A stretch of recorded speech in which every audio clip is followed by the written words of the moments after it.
All right. I hope everyone's ready for a great time. Navali, what happened last session?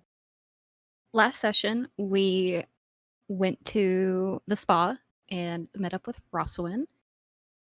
We talked with her about lots of important things. And then we told her about the pearl or the idola that has her dad in it. And then we went to the Tandem Imperium and she got to see that. And then we went to the beach and we had a good time. I love how the beach is summarized so succinctly. Oh, also we learned that the Angel's Bane is actually made up of angels. It's in the name. Yes. Would anyone like to add anything? Volleyball. Fishing. It's pronounced Fishing. Navolleyball. No, it's not. Rev caught a big fish, which Six managed to dive in and hunt down herself with her hands. Volleyball is extra, especially when you use magic. I will correct you every time. Volleyball. This is how the name gets lost to time. Branding. Rasahari fishing. Rasahari fishing. Is there I love anything it. else people would like to add?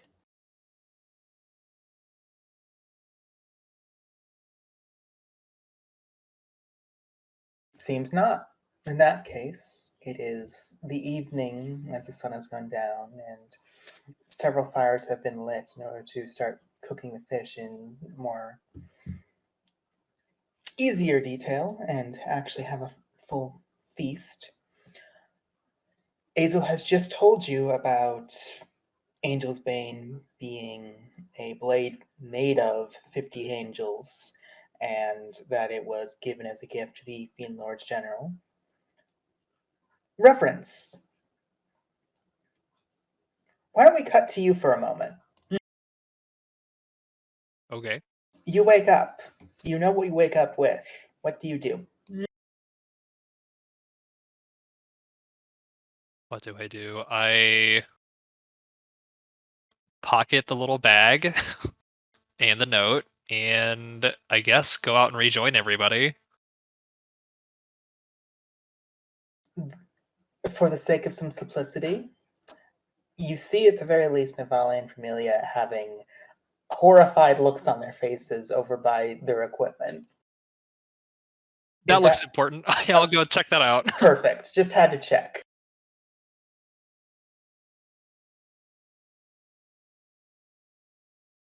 Is everything okay?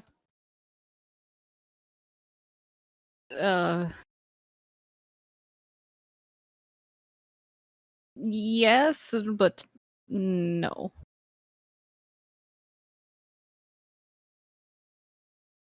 We kind of learned something about Perm's sword. Okay, what about it? Navali looks at Perm like, do you want me to say it? I don't know how to process that. And is it wrong to use it? I don't actually know, and I think that's not something that comforts me. It was out of character. It was Rhea who mentioned it, correct? Azel. Okay, sorry. Azel called Perm and I over to ask about the equipment that we have in the cart, and well, Perm's sword is made of angels.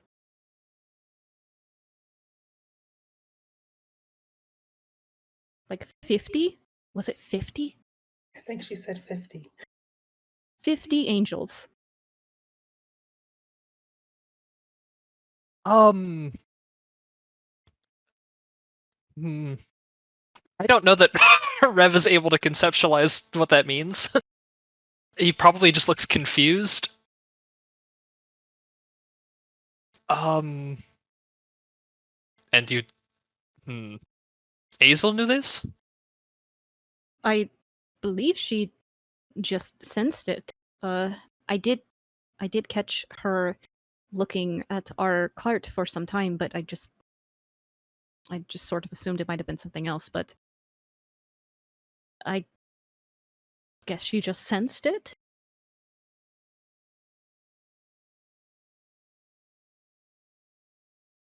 Oh, insights.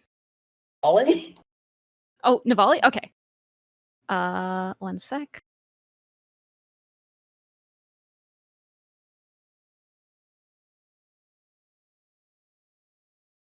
Insight.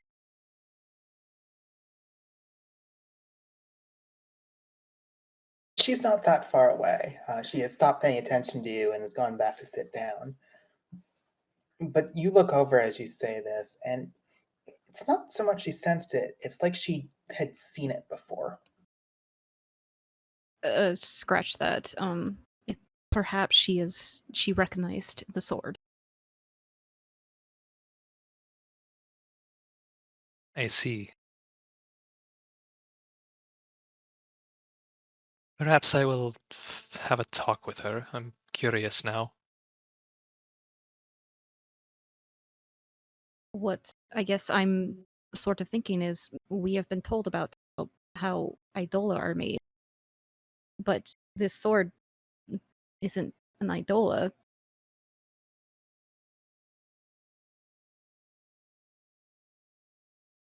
Referring to the out of character version to the concept of like Idola are created by, a lot of souls.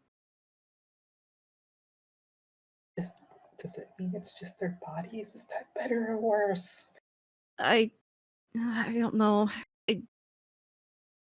Now I'm kind of wondering if I'm committing heresy just by staring at it. I used it. Yes. I don't know. Perhaps it would be best to continue to ask Hazel more questions.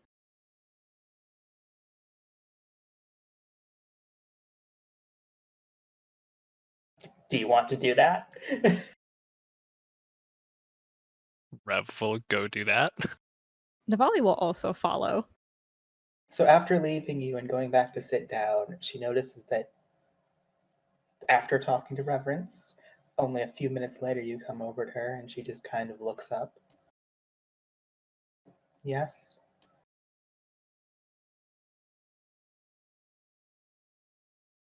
I could use some clarification. Okay. Could you reiterate to me what you told them about the weapon in our cart? It is Angel's Bane, a blade made from a host of 50 angels, gifted to the Fiend Lords General so that they may fight any creature. Gifted to the Fiend Lords General. Gifted by whom? The Fiend Lord themselves? To be assumed.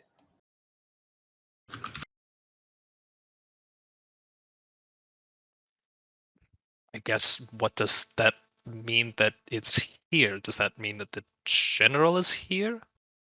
I do not know.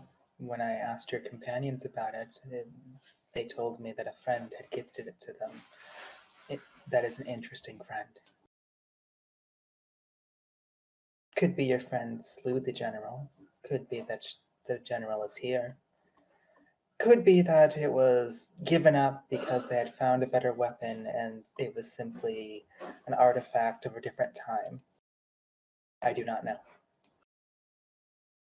What does it mean that it is constructed of angels? So when a weapon is made, you put iron and steel down and melt it down. Rev rolls his eyes. you She continues, completely ignoring your eye roll. Revel let her go through the whole thing. You melt it down, forge it into what you wish to mold. They did this with the bodies of celestial creatures. I take it that's not something that just any blacksmith can do. It required first capturing the souls of celestial creatures. That actually answers a different question. So celestial creatures do have souls. That is a complicated... Yes, they do. Though oftentimes when brought to the material plane, their souls remain within their own plane. What did this actively captured it from their plane or went to their plane to get them.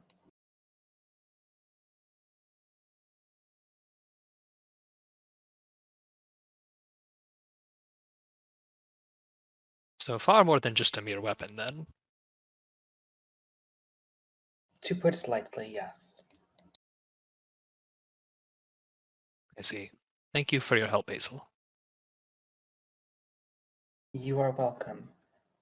May I ask you, which friend gave you that blade?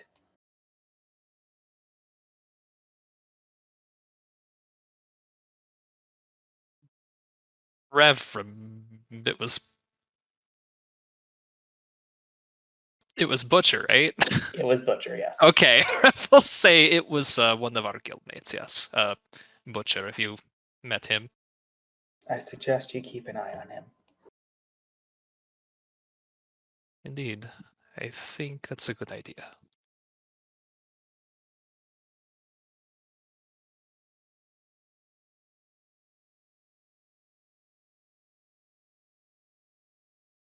Anything else you'd like to talk about with Navali and Vermilia also right there listening to this whole thing?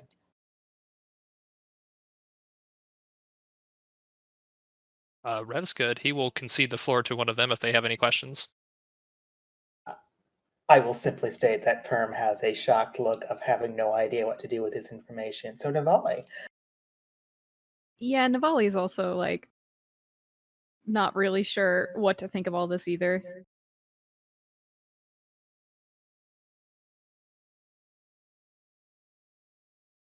Well, in that case, let's push back a little bit and ask, what's everyone else doing on the beach as the sun has gone down and very much the celebration is still continuing?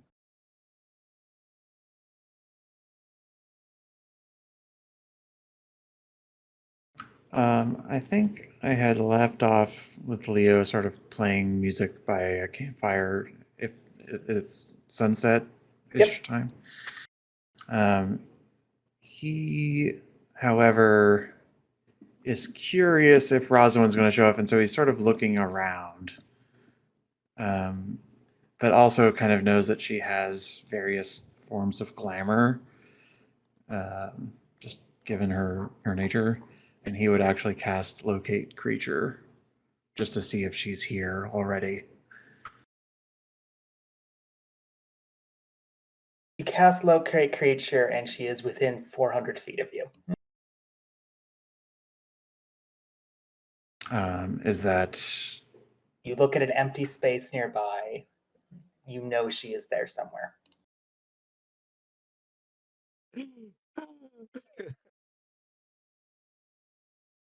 Hmm.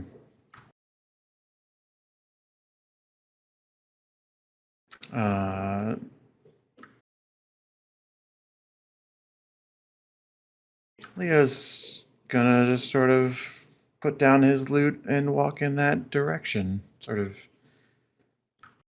I don't actually. Does Look at Future doesn't tell you how far they are, or does it? I believe it gives how far they are if they're within 1,000 feet. Like it tells you where they are. Okay, cool. What I aim to do then is to be sort of nonchalantly walking in that sort of, and where she is not around anybody. Correct. Okay.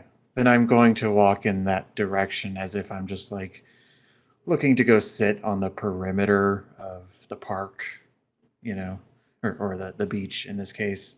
Like I'm looking to get an overlook, but I am intentionally tracking her to make sure she doesn't leave.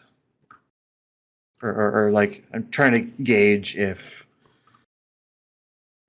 as I'm sort of doing this, if she moves to avoid me.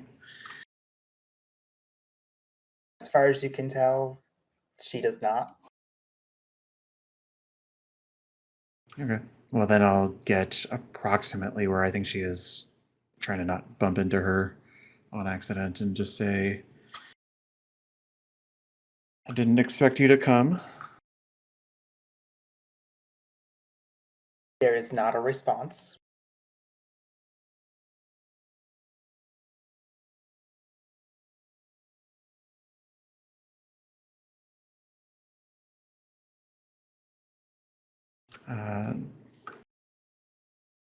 Thank you for speaking loud enough that I expect her to be able to hear, but not loud enough with the intent of people in the camp to hear me talking.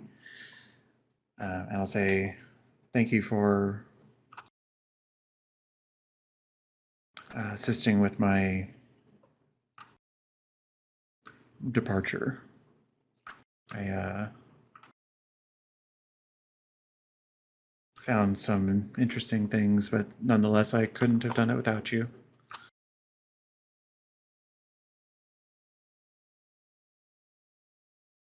You are certain that with your magic, she heard everything you said, but you only get a little bit of a breeze in response.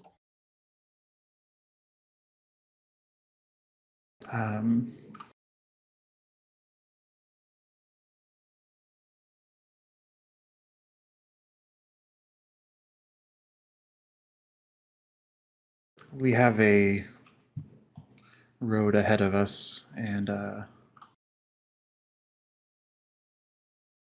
know that you suggested that maybe we were too late to be paid for our trip, having not done the paperwork, but I do think that we will need some help in the next steps that we pursue. But nonetheless, I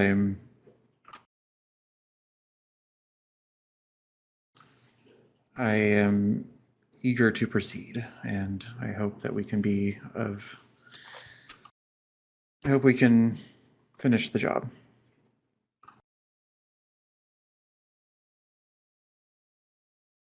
And Leo just sort of he understands the game at the moment, that she's just not going to respond, but he just sort of lingers for a moment longer and says, please let me know if there's anything more we can do.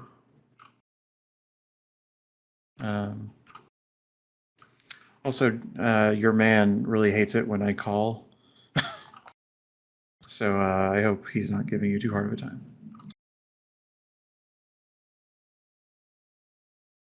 Roll perception.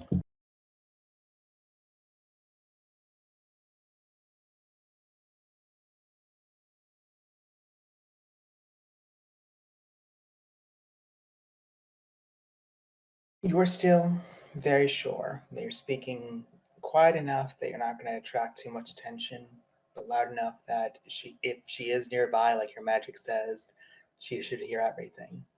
But you don't see anything in response. The sand doesn't move. No words are said. You're still very confident that she heard everything you just said.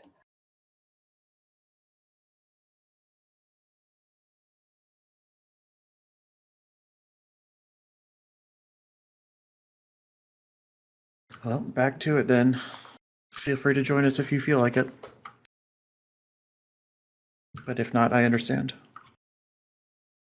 And then Leo will just trundled back to the campfire and resume playing music as if he had just kind of like gone out to take a leak or something, you know? And as you do this, let's check on some more people while all of these things are going on. 6, Slostra, Karuto. Is there anything in particular you're doing? I believe Toshiyuki mentioned cooking.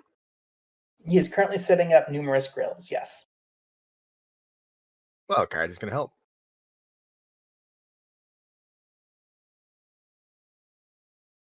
Karuto, Oh, go ahead. just so you're aware, you can tell this is not quite the same as what you were used to using back in the Vale. You can tell that this is very much equipment from this land. And you are glad that you are there to help, because both of you have no idea how the fuck to set this stuff up. So anyone observing watches two people kind of go, okay, you're supposed to like put this here, then put it over fire, and then have to immediately pull their hands away before they burn themselves. No one's helping them, to be clear. But people have definitely noticed that they could use help. Go ahead, Slostra. I was gonna say if Celestia was around, she'd likely be interested and might offer to help if she saw the struggle.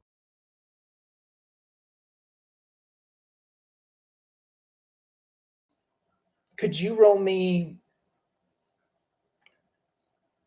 blacksmithing tools, your smithing tools with intelligence? Sure can. Celestra, once again, you are not actually from around here. So now there's 3 people who are very clearly have no idea what they're doing. Wonderful. It'll turn out great, I'm sure. How about you, 6? If Willow's awake, probably trying to hang out with him or see what he's up to. He did wake up as the sun started to go down, and he stretches a little bit, clearly still achy from the past few days. Any particular things you intend to hang out with him for, or just hang out? Just hang out. Six doesn't yet get him or what he values, so it's more an attempt to be near him and let him set the pace, if that makes sense. 6, you spend the next half hour people watching. It's kind of weird, actually. You're used to not people watching, but actually interacting, and he doesn't seem to like to do it the way you do. He seems to be actively just trying to see what everyone else is doing. Why do you do it this way? Hmm? You're clearly paying attention to all these people. I want to know what they do. Why do you watch them instead of asking them? Because if I ask them, then they just tell me things that aren't always true.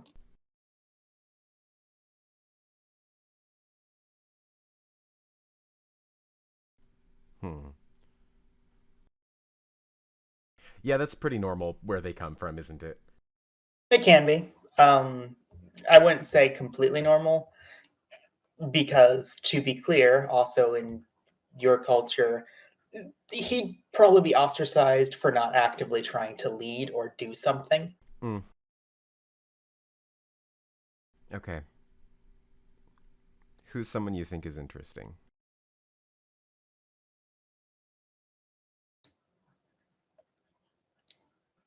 He points towards 3 dwarves who are actively putting gold down and betting how much they can each drink. Why them?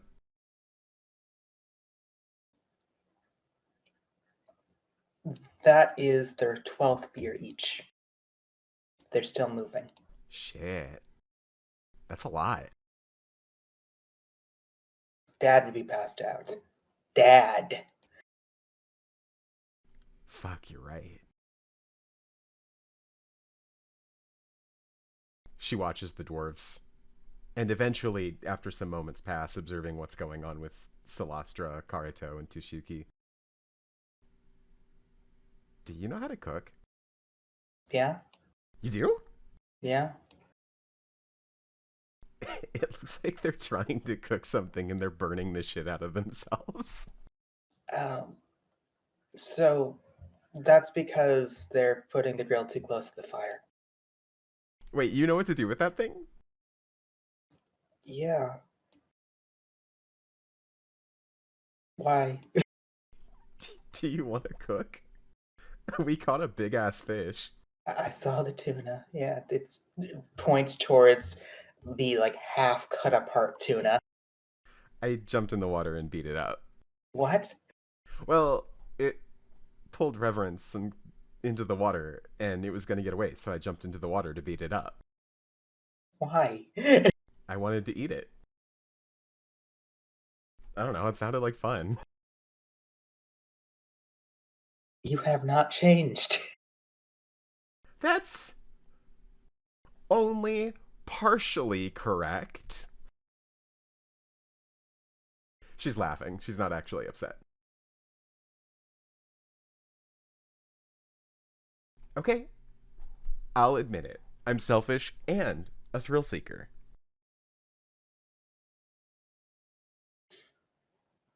You're right. Let's go make sure that food actually gets really made. Yes!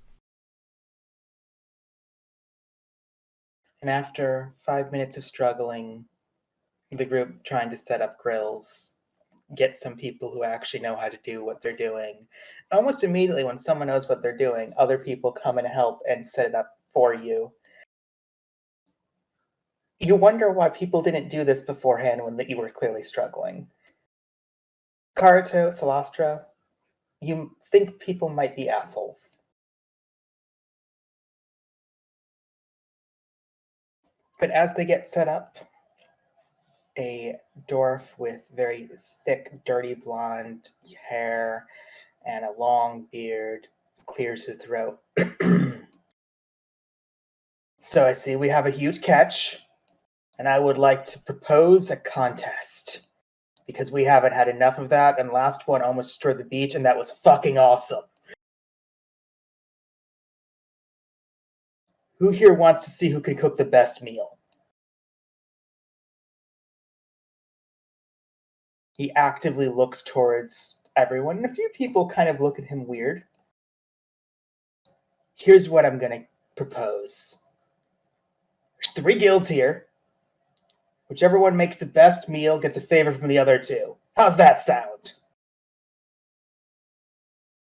He seems to actively look towards Reverence for confirmation that's okay. Rev's going to quickly scan Soda to see how they feel about it. Six is vibrating with enthusiasm. Leo wants to raid the other guilds and see if either of them look confident, like they already know that they're going to win. Roll insight, Leo. Like, are these dwarves master chefs on the side? No idea. Leo, the dwarves are very drunk, and half of the Tandem Imperium do not need to eat food. Who's the judge? Shit, that's a good problem. Who wants to go outside and grab a random person to be an impartial judge?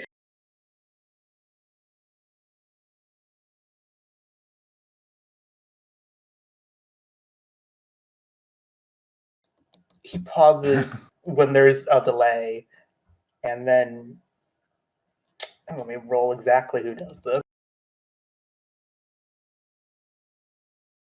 Rhea, the one who has been taking dwarves over to the cove and has brilliant yellow eyes, just kind of raises her hand. I can find one very easily. How impartial are we speaking? Someone who shouldn't care about which guild wins? Yeah, that. I'll be right back. And she just starts walking away. Leo, you see she's walking straight towards where you know Rosalind is. I mean, I don't know that she's going to get Rosalind to agree. So I'm just and I don't want to make a scene, so I just gotta let it go. But I give Rev the look of the sort of like, I guess. I mean, and Leo will say, I did cook when we were on the ship, but I'm not really a cook, so.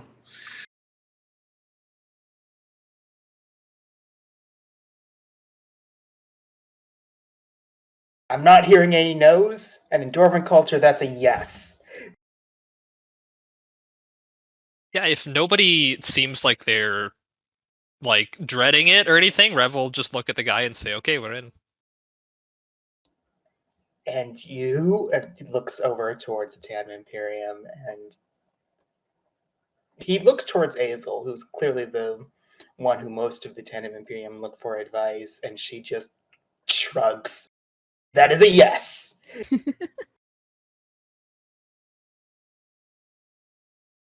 Is magic allowed? Absolutely. I want you to know I've never cooked, but I am prepared to destroy you on the field of competition. Oh, you are on, Cat Girl. We have definitely seen you forge. We know you know how to work a fire. Yeah, what could be different between doing it with metal and doing it with food? I've got this. You are a true dwarf if you believe that. I have a question. Wait, Yeah. so out of character, are there female dwarves in the guild? You've never seen one. Do you have any? Are there any female dwarves in your guild? No. Oh. I don't know anything about dwarves. If I become a dwarf, will I get a cool beard? No, our women do not have beards, but I will absolutely allow you to put one on as a wig because that would be hilarious. I'm an honorary dwarf.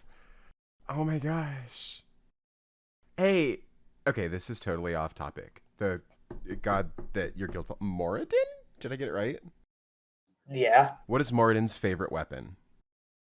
Hammer? Like a big hammer? No, like a warhammer. They're not that big.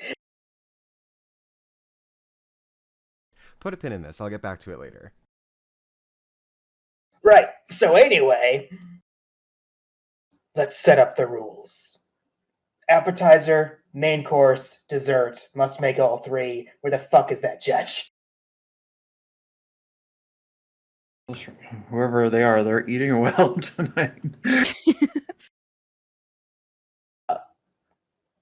Wait, are there ingredients or are we just making fish? There is a pause as you ask that question. He actually has to stop. You can tell he's definitely partially inebriated. Go walk over to one that's significantly less drunk. Talk for a moment. We would like to have 1 hour to get ingredients that aren't just fish. Any disagreements? Are we all responsible for getting our own ingredients? Or are you supplying for everybody? Well, if it's a contest, I think that should be part of the contest. We each get our own. And some real Shokugeki no Sama vibes here. I don't know what you're talking about.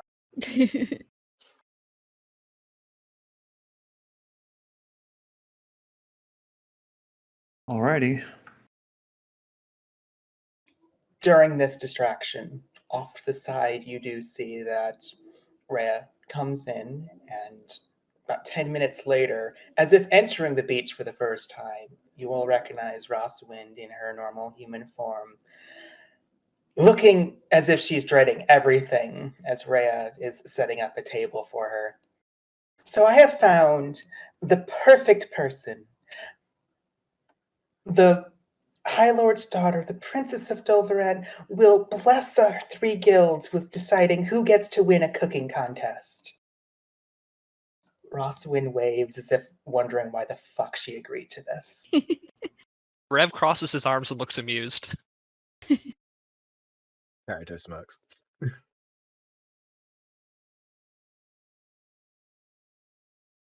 Can't tell if the stakes are lower or higher.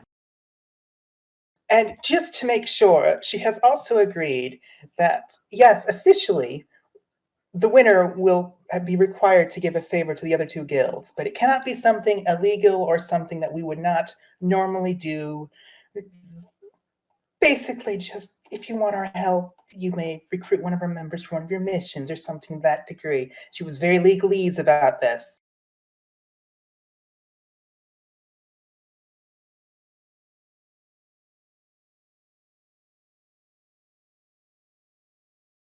So, let's go get things and cook. Right, Torfy? That's not my name. And sure.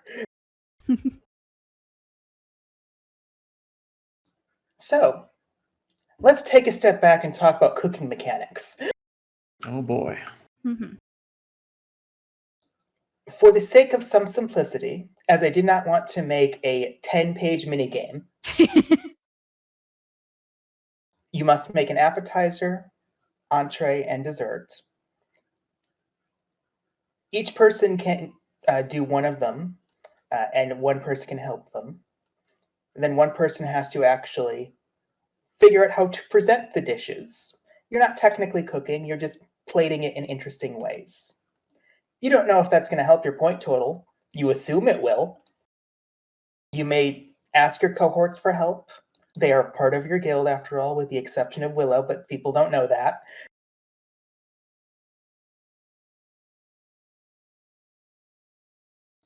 And as for the appetizer, entree, and dessert, tell me what you're making and how you're making it.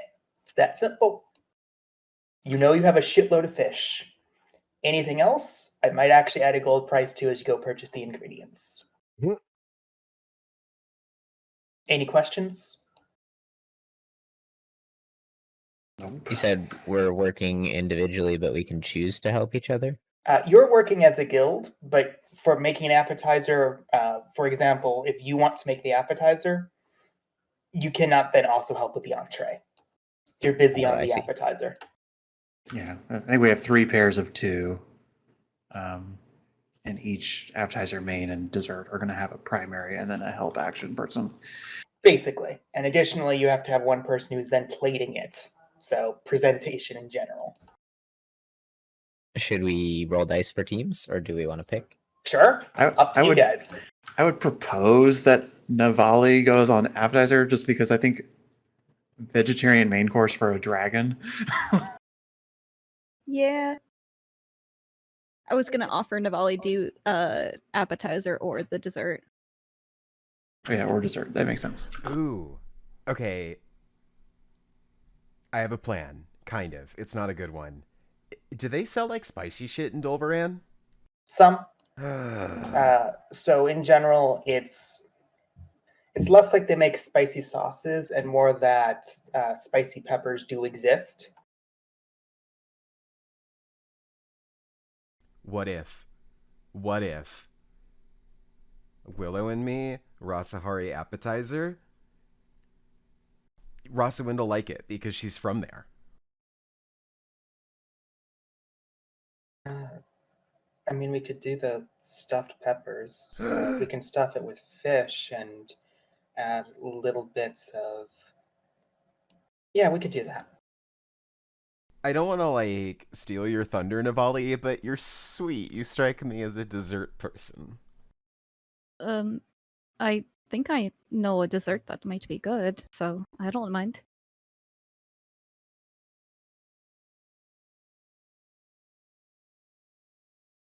Can I like nature check to know what dragons like? Sure.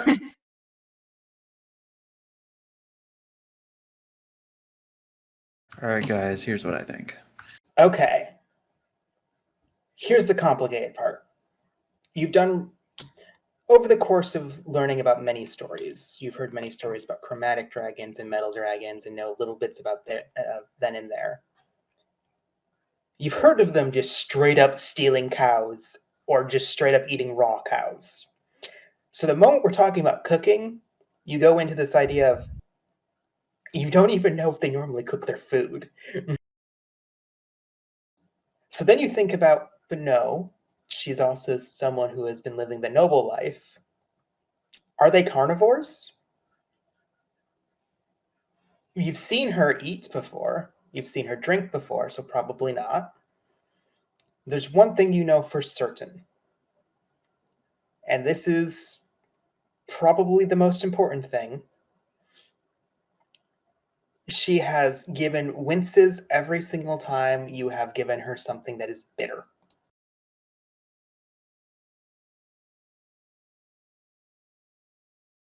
I share that information, but that's really all I got. You're listening to what, sorry? Bitter. Oh, okay.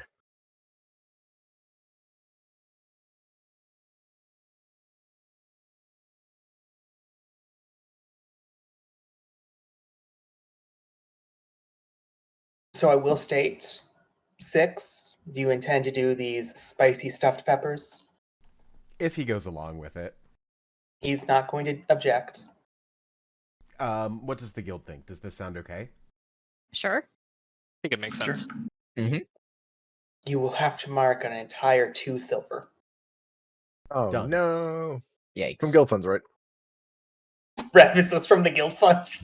Yeah, that's fine. Oh, okay. Excellent, excellent.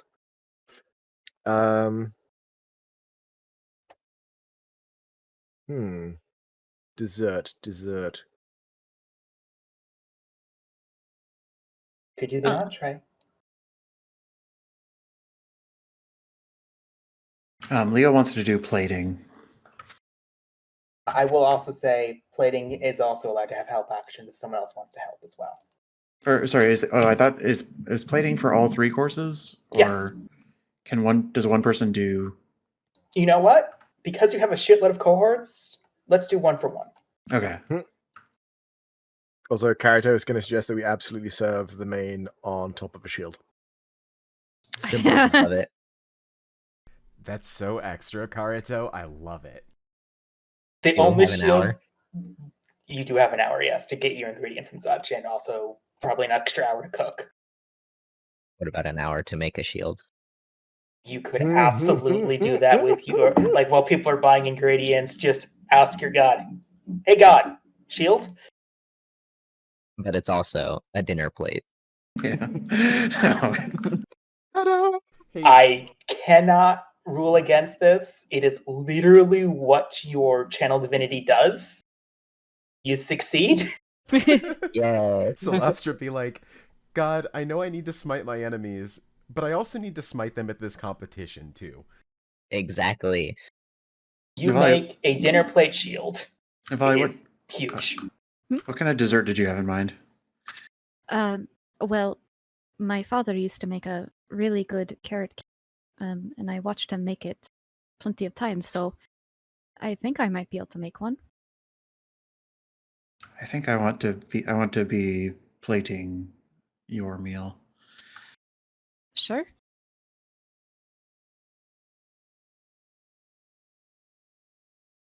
Okay, so appetizer is 6 and Willow, and who's plating? Who wants to plate the stuffed peppers?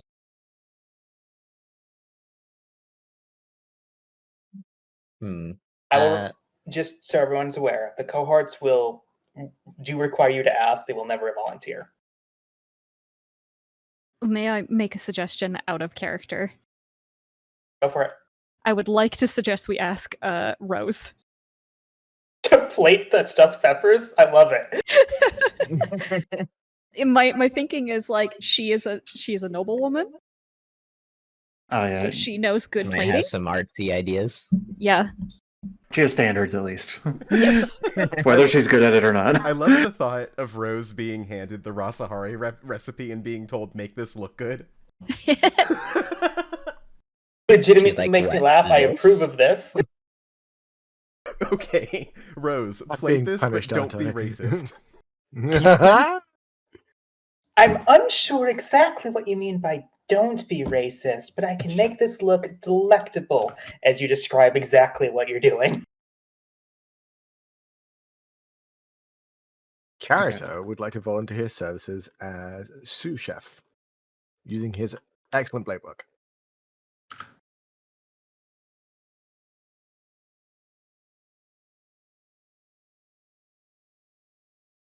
Wow. Uh, Overwhelming support. No, yeah, go for it. Yeah, go for People it. are just thinking what they're going to do, Karuto. Do you want to be sous Exactly. chef for the main course or for the dessert? Well, I think those two have probably got the main course well done. So, No one's doing the main course yet. oh, Yeah. I thought those were tough peppers. No, those Ooh, are in the that case. appetizer. Well, we're absolutely doing the huge fish for main course then. Sure. In fact, Makes sense. Well, for the sake of the fact we know what the first thing is going to be, why don't we showcase what the roles are going to be? 6, do you think you are leading, or do you think you're making Willow do most of the cooking? He said he's got experience, so she'll ask if he wants to lead. He would heavily encourage you to do it, mostly because it looks like a lot of what he is doing is essentially cutting them up and putting them into neat little piles for you to actually do the hard work. Okay, she'll do it. In doing so, you quickly realize this is actually a fairly complicated meal in a lot of ways. Not only is he having to do a lot of this chopping up, making correct holes, hollowing up numerous smaller pieces, you can tell that there's bits of cheese and other bits of cheese and fish that have to be mixed together in a very particular way, or if it's too much of one or the other, it could cause problems. So it seems a little bit difficult, but doable with the fact that both of you are very dexterous. So I'm going to ask you to roll me either survival check, but you're going to replace your stat with dexterity, or a nature check where you're going to replace your check with dexterity as well.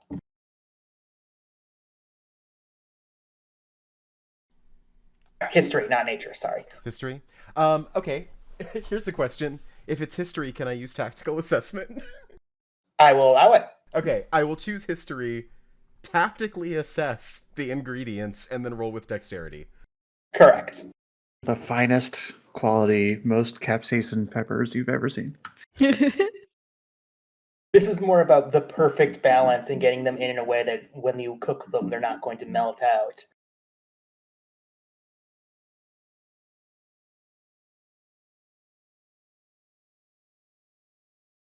She takes the first few minutes of this prep not actually putting anything together because she's stopping to consider what the correct proportions would be.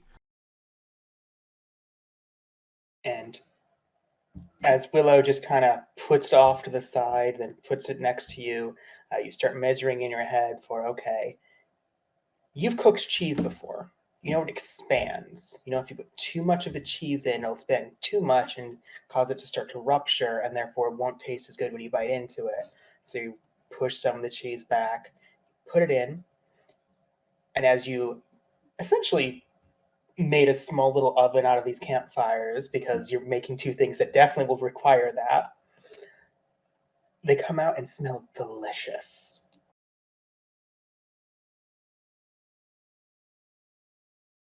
I think this is a good sign. Now, to be clear, because this is supposed to be a feast, you made a lot of them. You're not just feeding Rosalind here. Is there, like, enough to sample one and make sure? Yes. Okay. She'll offer to share one with Rose and Willow. Yes, I suppose it's a good idea. And Willow shrugs as he grabs one. I need you to roll me a Constitution saving throw. 6. Hold on. I'm clicking on some sheets too. Oh my god, that was... Nope, I GM'd rolled that, but she rolled a 21. Rose apparently loves spicy. And Willow actually starts coughing, and it needs water. You mix this perfectly. There's this spiciness that the cheese immediately starts to cut into, which then causes the fish flavors to flood in as it goes down.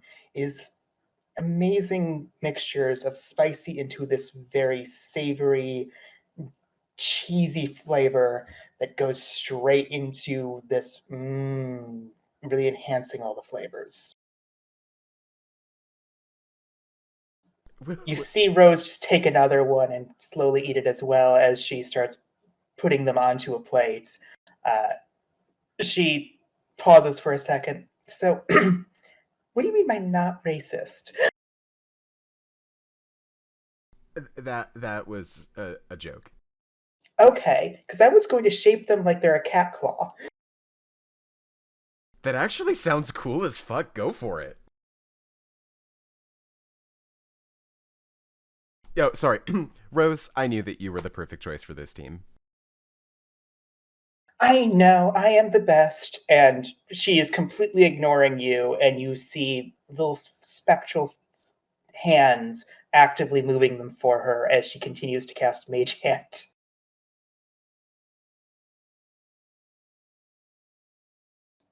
They look like a cat claw.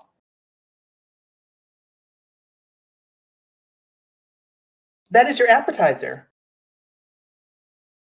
Who would like to do the entree?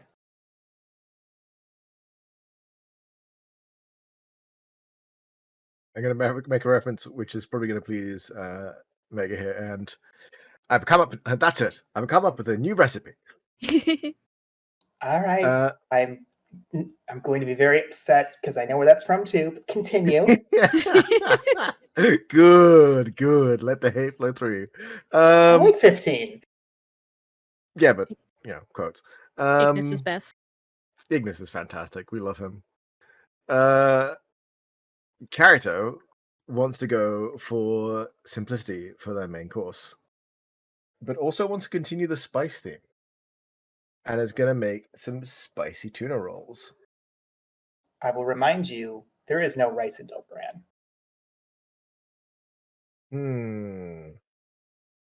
None at all, you say? Correct. It simply does not grow here, and therefore you have no idea where you'd get it. What kind of barbarian place is this? We've actually been through this before, which is hilarious. Yeah, probably. Well, you don't have summon food and water prepared, do you? I might actually. Why? No. Would I that do. work? Would that work? It would be very bland rice. I Rice? will allow it if she is going to roll me history to know what rice is. Because she has lived in a family that Mira would have adventured enough to possibly have brought it back once. Let me roll history.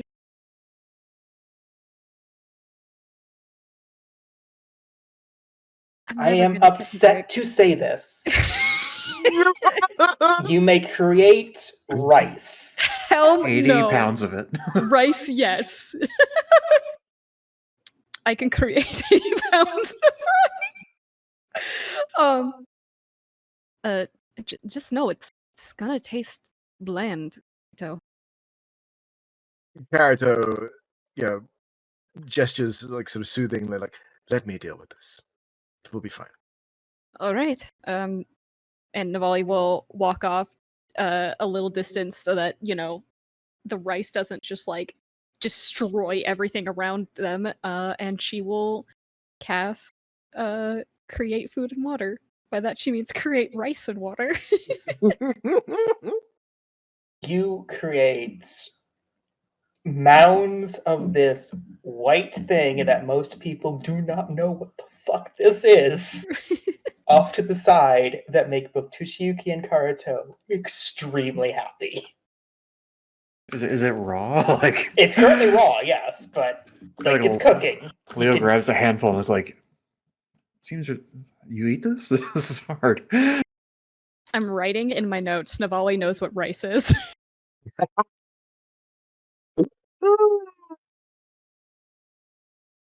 But not hell, yes. Karito is so excited he immediately falls back into his native tongue talking about this with Tushiyuki. As they go about discussing how to prepare it. It's going to be difficult to find an equivalent of Mirren, but that'll make do. So when searching for ingredients for what you want to do, I'm actually going to have to force you to roll something. That's fine. But I'm going to use investigation. Yes, you would use because- investigation for this. Yep. And it's going to be, well, we've already got the spices here. Characters, you can apply them in different ways. Yep. But absolutely need Mirren, which is a form of rice wine, if I remember correctly. But can probably use a really dry white, maybe, to substitute it, which I'm sure Dolvaran has plenty of. Yes, it does. Like, it's not that it's Uh, impossible. It's that essentially you're investigating for substitutes and having to do it in your head. Nori is probably not hard to get, although people probably ask why I'm asking for seaweed, because they're probably not eating around here.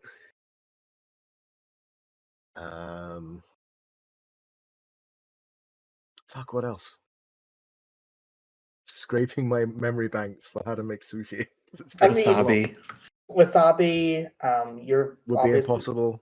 you're gonna have to make the sauces, and you want it spicy. Therefore, you're gonna have to spend some effort to make. Like, a lot of this isn't so much making the rice rolls themselves. Is getting everything else. Yes, Like, soy's going to be impossible because that requires fermentation. That said, I've already mentioned Tushiyuki has been trying to make it for a while. yeah. So Tushi probably has a lot of ideas to help me. That said, it's probably the right temperature or climate for wild wasabi, right? Correct. Yes. That's a chance. That being stated, there's many ways to replace wasabi. Spoiler. Yeah, So- I know. I will allow investigation to try and get the other ingredients. Okay. Stop rolling well for cooking. No. Mark a whole silver off. I know, this is very expensive. You do this to us. You're going to bankrupt us for a mini game. Oh, 100%. swoon. You get everything that you need, and you are very excited because even though there's many little replacements, several of them you get very good deals on because they don't know how valuable what they are trying to sell you is, because they use it for different reasons. And you don't tell them it's for food. The trickiest part of this is you and both you and Tushiyuki know how to put everything together, make the rolls. You can do that basically in your sleep. You've done it so many times. And I don't think that's unreasonable. But all the sauce is required, especially with spicy tuna. They're going to take some effort and some very, very precise measurements. I'm going to ask Haruto, do you want to take a lead on this? Who is helping you? Well, I'm going to assume Toshiyuki, and also That's Character's totally gonna trust- reasonable. I mean, this is very oriental. It's fine. Yeah. Character's going to trust in Toshiyuki because obviously they've been working on this, and also strengthening their bond. This makes sense. If you're curious, depending on who's helping you, I've been lowering the DC.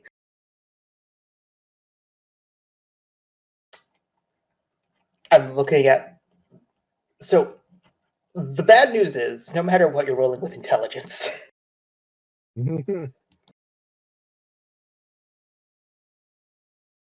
So just straight up intelligence? No, I'm deciding on the exact skill at the moment. Sometimes I need a moment to look at the skills and decide. I apologize.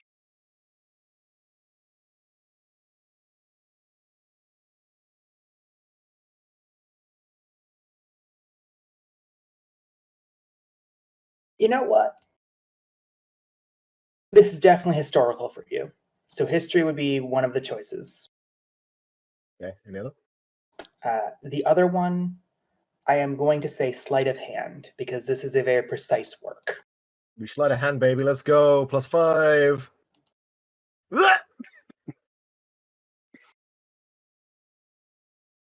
Man, I wish I had lucky right now. I bet you do. Karuto, it's been a long time since you've done this. And while Tushiyuki makes the sauces, they don't look quite right, though they are fine ingredients, and that probably helps. But about halfway through cutting the sushi, you slice your hand. And it doesn't hurt that much. It's not going to take any HP from you.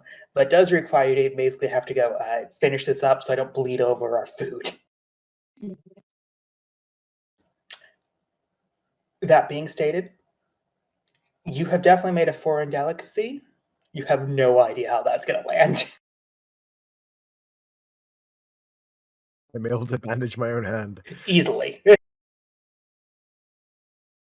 Who would like to play sushi that none of you really know if, like, they just cut raw fish and rolled it into this weird rice thing that they cooked and added, like, vinegar and a variety of other things and made sauces for it to be dipped in and didn't explain any of this? Who wants to try and plate that?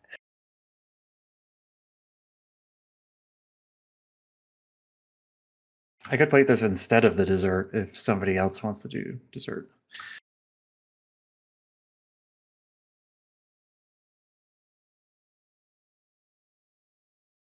Rev can plate this or the dessert. That's fine. I'll just stick with dessert then. Cool. Rev will plate it.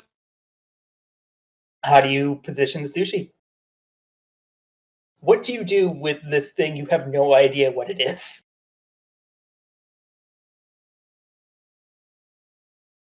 Good question. It's arranged in rolls, correct? It is arranged in dozens upon dozens of rolls and many on a big shield, actually. Kind of cool, looks cool automatically.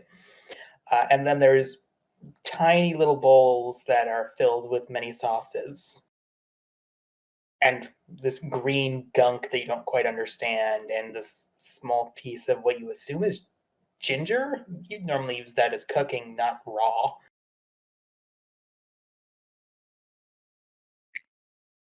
Oh boy. I think what Rev is going to do is very carefully try to arrange them in such a way as to, I don't know.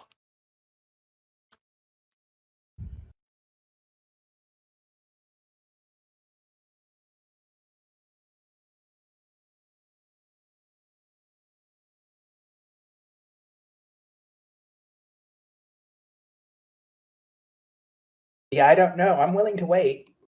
If you want, we can talk about dessert, but you think about how to plate it. Maybe that's a good idea. Carrot cake. So Navali's gonna ask Perm to help her. Is anyone shocked by this? I don't Nope. think so. I've feel like it'd be never rude made to a be cake shocked by it. before, but okay. I've seen my father do this plenty of times. Trust me, it was one of the things I requested the most. I'm also going to require you to mark an entire 2 silver off for getting all the ingredients for cake. Oh. Oh, I'm God. also gonna see if maybe like Navali could like when they're going to the to get ingredients, she might ask the bunnery for advice. I'm going to roll to see if they're open because the sun has already gone down. Gotcha.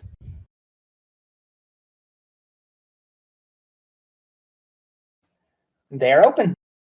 She is going to ask them for advice on like what bread or like what type of like flour they would recommend. Roll me persuasion. You are a frequent customer, and again, because they chose a very unfortunate name, you seem to continuously bring in more customers. They are very happy to help you and give you every bit of advice possible, including where to get the best ingredients, where to get it fairly cheap, exactly which mixtures that work, and also when you describe the kind of oven that you'll be using for this, exactly how long it needs to be in there. Instead, mark 1 silver, not 2 silver. Nice. I will take it out of the guild fund if that is okay. I've been doing all the. I was about to say, Rev has decided that all of it came out of the guild fund. And Navali, I'm guessing, is probably taking the lead on this because, like I said, she's going off of what she remembers, but from her father. Camilla clearly has no idea how to do any of this. But when it is time to add the sugar, Navali tells Perm how much to add, and she will specifically state, "My father, you always used to let me put in the sugar, because he says it needs a little bit of love." And she blushes when she says that. She picks up on what you're saying and adds the sugar. What do I need to roll for the carrot cake? So for the carrot cake, this is very clearly something that is extremely dear to you. It's very clearly something that came from your past. So regardless of what you're rolling, it's going to be using your charisma modifier. Nice. Right? You know that in advance. Uh-huh. So I have a question about your carrot cake. Yes. Do you think this is your father thing, or do you think this is a VRF thing? Oh.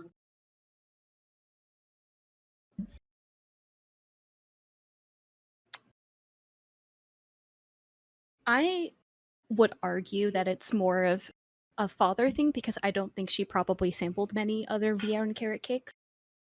This makes sense.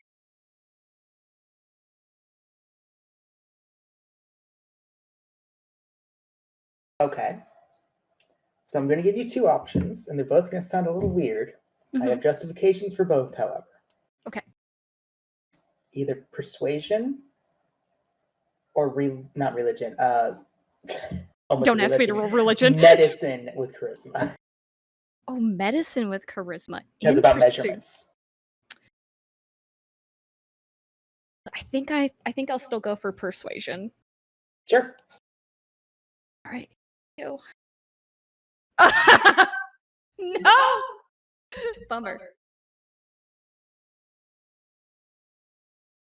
Navali's getting too lost in the memories. She starts crying into the carrot cake. Very much. That is exactly the issue that happens. And it gets slightly burned. You manage to salvage it. Just to be clear, these are all very edible still. This is not terrible food. Even though both you and Karuto definitely rolled poorly, you lowered the DC by enough. They could not physically ruin it. But it's kind of bland. You think Perm should have added more sugar, possibly. And it's a little bit, you left it in just a little bit too long because you were lost in memories and just kind of remember cooking with your father. It's not the most amazing, but it's serviceable, and it's big enough that most people could have a bite of it without any issues. You had to make 2 of them. Both of them got slightly burned, but they're not bad. You just miss your dad. His tasted better. His carrot.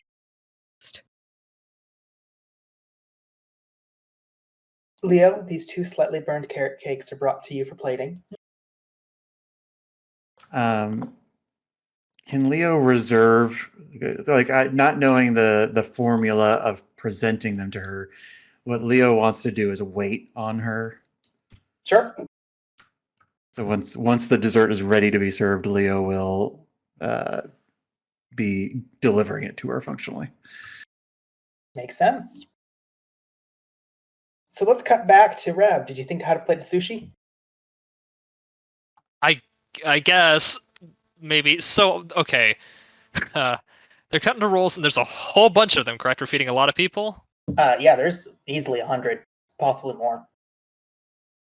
Okay, insofar as I am able, I guess what Rev is going to do is arrange them first in a square, then a smaller inset square on top of that, so on and so forth until you have a pyramid. Then take several of them, turn them on their sides to kind of make the sides of the pyramid sheer. In so doing, he could leave a middle kind of section of that, just the inside, so it looks like stairs, and make a sushi ziggurat, with the I- various sauces at the base. I love it.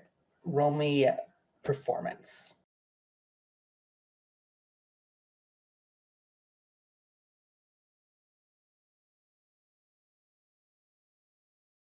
It's really hard to do. You were because of how hard the rice was before being cooked, you were expecting this to be more sturdy. But every time you're doing this, some must fall off to the side while you're putting it back up. It is a little bit frustrating, but it looks good enough. He keeps fussing with it and looks irritated. So I want everyone to know, I did GM roll for the dwarves and the Tandem Imperium, as I will now describe what they cooked and what you also eat. The dwarves, you watch them for the first thing, they barely go up for ingredients. It seems as if they had everything they needed here, with the exception of some oil they had to pick up. And the very first thing they do is they just cut up some of the tuna, cut up some of the carp, and skewer it directly on some pieces of wood and cook it directly over the fire. It's very plain, very obvious, and their spices look haphazard at best. When you try it, it's fine. It's not that amazing. The second thing they make is they combine some oil, some beer, and some flour and bread some of the fish. Tastes like bar food. Again, it's not bad, but you're pretty sure they are not expecting to serve someone like Rosalind.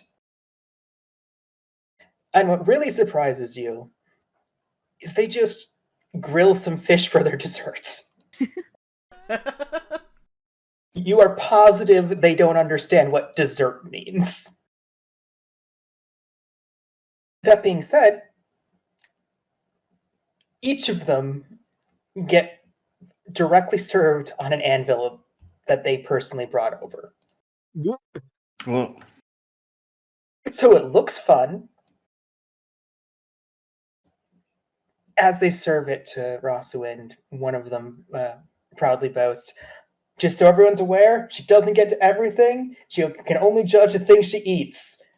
Clearly assuming she can't eat that much.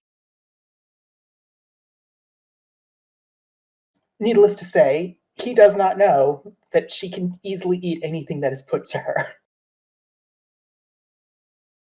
She does not look very pleased with what the doors fed her.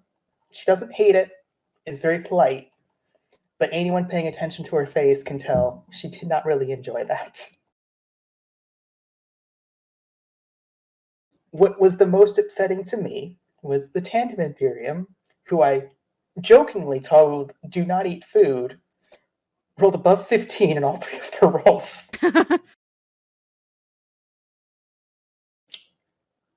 So the first thing that they make is this lovely piece of bread that is directly meant. It is slightly sweet. Clearly had fruits and raisins inside of it. Clearly designed to be just like a whet your appetite for the main course. And all they actually did is add a little bit of lemon zest to the tuna and grilled multiple tuna steaks for everybody. And it tastes really good.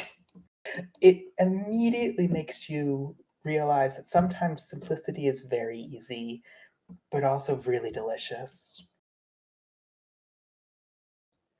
And instead of making more fish, you can see Qualm actively gather ingredients and make this very delicious pudding that is perfectly sweetened so it just kind of melts down your throat. You're positive that they won almost entirely because of concepts like that, because they didn't even bother presenting them. They just kind of gave it to Rosalind. You definitely beat the dwarves. but through sheer delectability, the Tandem Imperium gets a favor from both of you. You're pretty sure that's not going to be a big deal. I doubt it makes a difference, but I was just regarding how Leo planned to wait on Rosalind for dessert. Yep.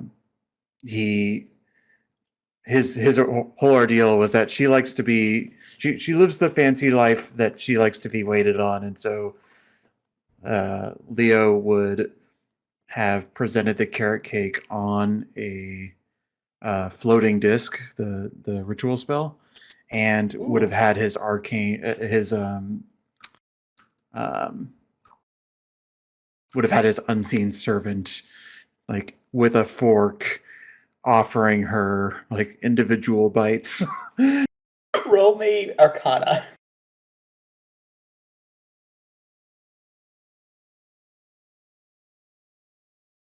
Trying to boost I the have to experience roll a bit. something. Okay. So here's the awkward thing. With that presentation, she takes a bite and seems to be very much enjoying this, and then clears her throat instead of announcing a winner. I would like the Tandem Imperium and the Shield of the Outcast to make one more dish to decide who wins, because that presentation actually brings you to a tie. Oh, dang. Because they didn't bother presenting, so they didn't get points for that.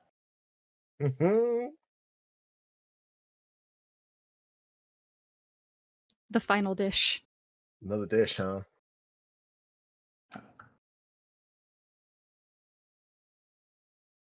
Oh boy.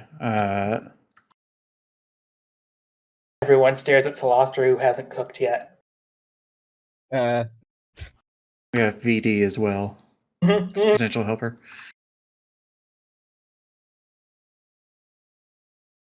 Wait, so we're making another dish after the dessert? Because you were technically tied, you were requested to make one more, yes.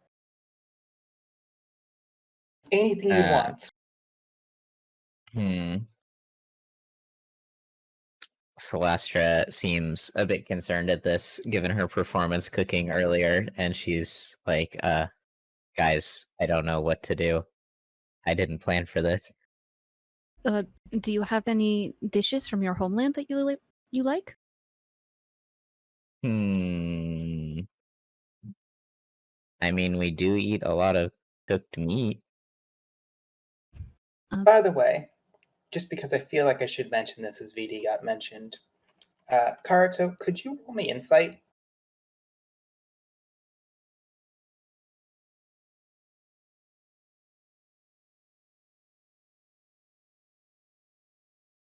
You see most people not really understand what rice is, though Navali has a basic concept. VD knows what rice is.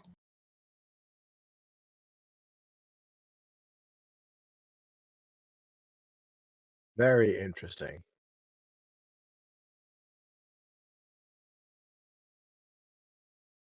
Do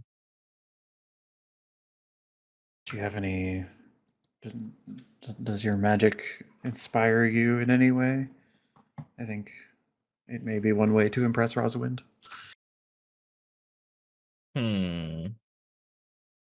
That could work. Let me think.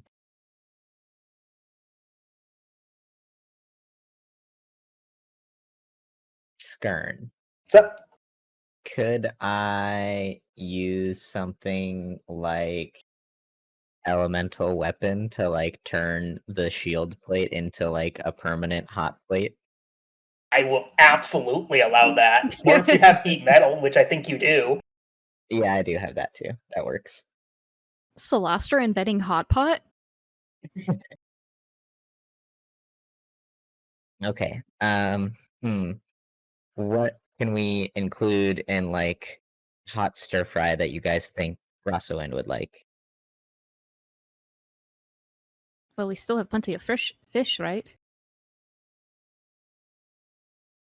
That could work. Do we still have vegetables left over from the peppers? I will state yes, though running low because Karata used some of them. Do we have rice left over? Absolutely. There was at least 80 pounds. There is no way even this 100 people could eat 80 pounds of rice.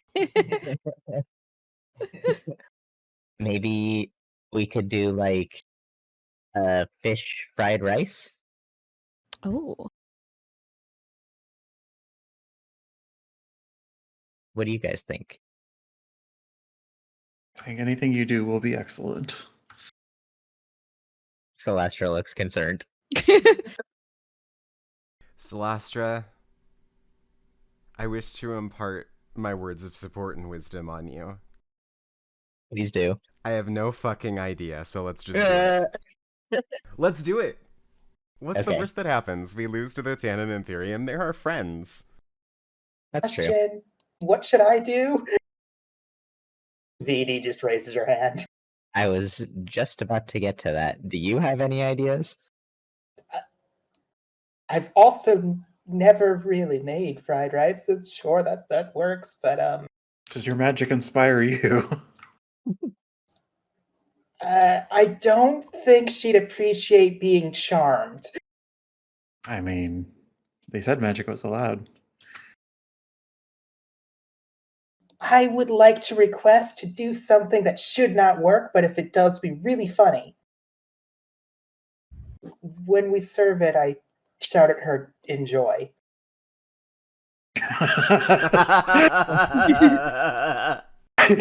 Excellent. Wonderful. All right, I think we have a plan. Let's get to it. Let's go. Alright, Celestra. Yes.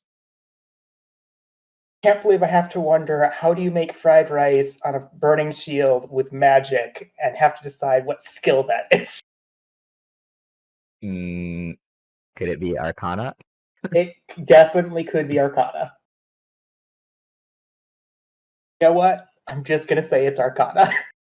Yay. I wouldn't be able to argue if I could help Celestra with Bless, could I? I will allow you to help with Bless because all of you are kind of basically encouraging and helping. I'm gonna drop a level 2 Bless, putting on Celestra and VD. What's the modifier for that again? I believe it is 1d4, but let me double check.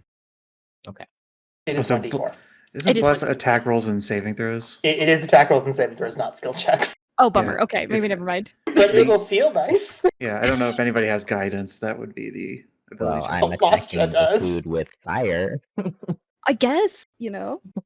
Okay, I have a really dumb idea. I love it.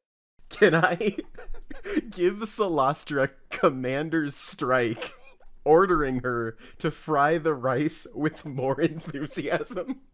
Yes. Okay, but I will state, if that number is too high, she burns the rice instead. It's okay, Is we it have worth like the 80 risk? pounds. Celastra, do you want to take the risk? She's feeling more confident since she's using magic, and she will decline the offer. That's okay. Leo also, whatever comes out of the Tandem Imperium, Leo wants to detect magic and make sure they haven't used any. I don't know. Nothing. He just wants to see if it's magical. He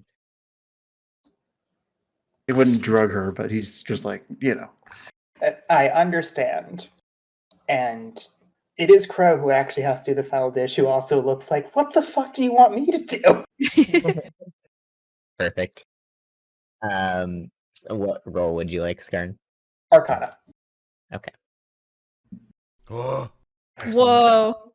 Yo. I will also state, because you are essentially turning your shield into a hot pot, you are also technically doing presentation. So could you also roll me performance? Oh boy. what the heck? Dang. Celestra felt God inspired. Chef. Last Iron Chef. she cooks iron into things. So you make this rice, you brown it with some oil, you fry some fish directly on top of it. It smells really good. And you heavily encourage anyone who tries to take a bite, do not touch the shield. You will be burnt. You can just use floating disc to have it be lifted to the serving area. And just for Leo's sake, because he detected magic, Crow did use Mage Hand several times in order to just help her. But ultimately speaking, she just went, I don't know how to cook. I make an omelet with fish inside of it. Weirdly, she rolled a nat 20 on the omelet. But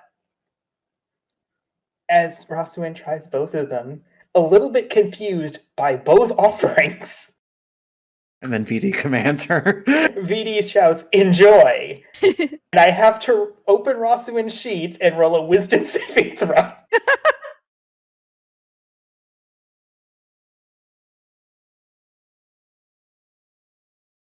I don't care if we get disqualified for this, it's worth it.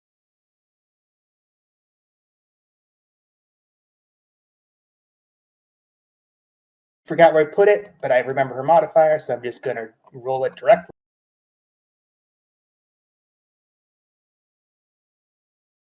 Oh my goodness. There is an actual pause as she's shouted enjoy while chewing the rice. It's really good. I guess Shield of the Outcast wins. Can I go now? Hey. And there was much rejoicing.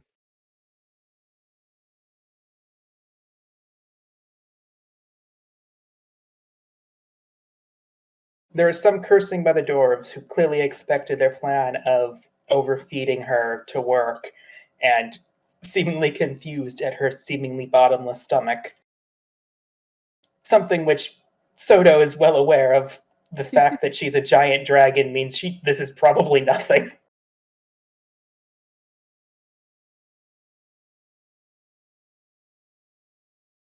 But with that victory, Azel comes up to you first. So you're aware. Just ask if you would like our help with something, and we will send one of us to aid. Make sure it's not illegal. If it is, we still have the right to deny. Then one of the dwarves comes up and goes, fucking hell! Food is good? But fucking hell! I warned you. I warned you, bro. Alright, here's the thing. We could work with you, but I want to give you a different offer. What item of your choice, well made, slightly magical.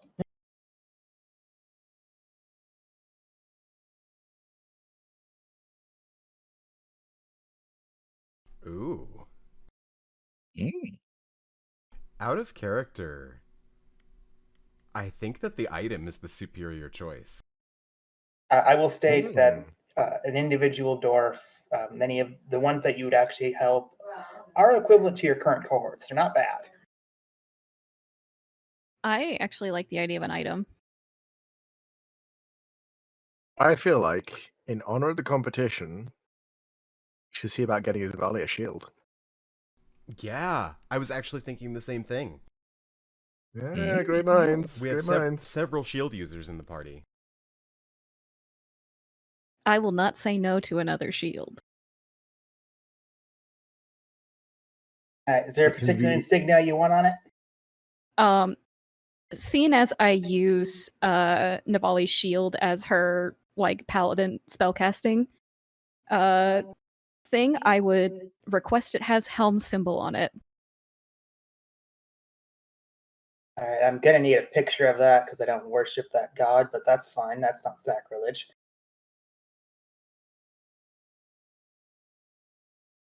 If it helps, I know he has cool looking armor.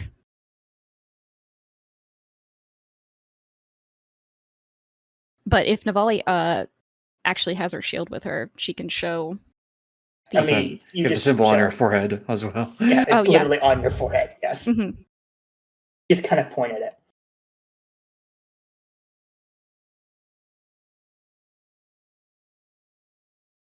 All right. It's going to take a couple of days, but we know. Just want to make sure. Of course. You're the kind of gal who wants to get in the way of things, right? Almost every single fight. All right. I think I know what we're making you. I look forward to it. Let me know if I need to come in for anything. Yeah, I mean, you use big shield. It's not going to be too difficult. Hmm. When it's done, where do you want us? Do you want us to just put it on the side and you come in, or do you want us to deliver it somewhere? When it's done, if you don't mind keeping it there, I could come pick it up. Sure. Come in about 3 days. Yeah, about 3 days. I can do that. Thank you.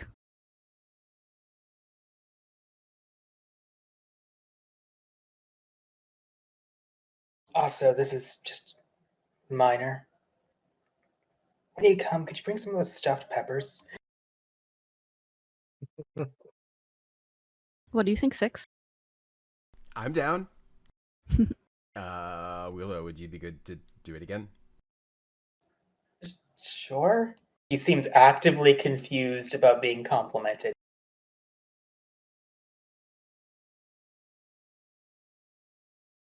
That was fun.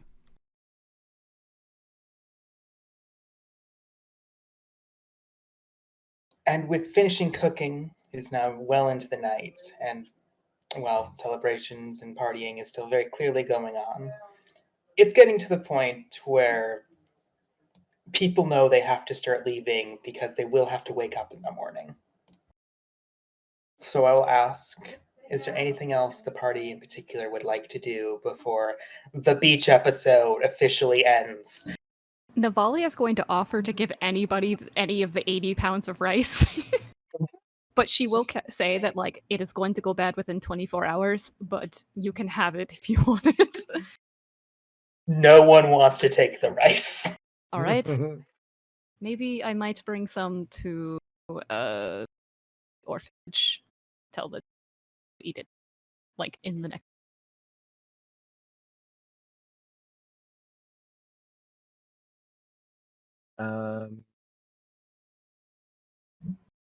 I was thinking, I wouldn't say it's too late to go explore the caves, considering what I mentioned last session, because we both have dark vision, and it doesn't matter because the caves haven't got any light sources anyway. So, It's true, though it definitely seemed like Toshiyuki meant come back in a few days.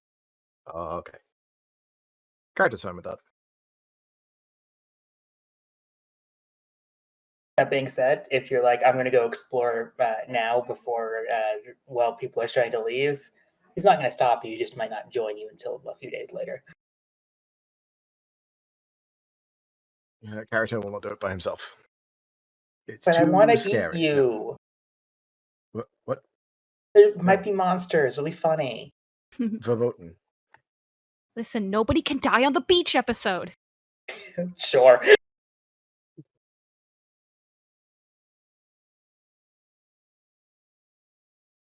Anything else you'd like to do but as the party starts wrapping up? If it is not possibly too late, Navali wants to go watch the sun with Perm. The sun is already far down. Okay, never mind. Maybe they did that earlier. Sure. I have no objections to that. The sun started setting when Azel called you to look at Angel Bane, so it was kind of funny of like, you're having a romantic moment. Wait, what? By the way, angels. 6 gets some sky gazing in at the edge of the water before everybody leaves. It sounds peaceful. Yeah, I think Leo's just playing music by the campfire again, but I do want to maybe retroactively ask a question, or maybe as Leo's playing, he's trying to insight something.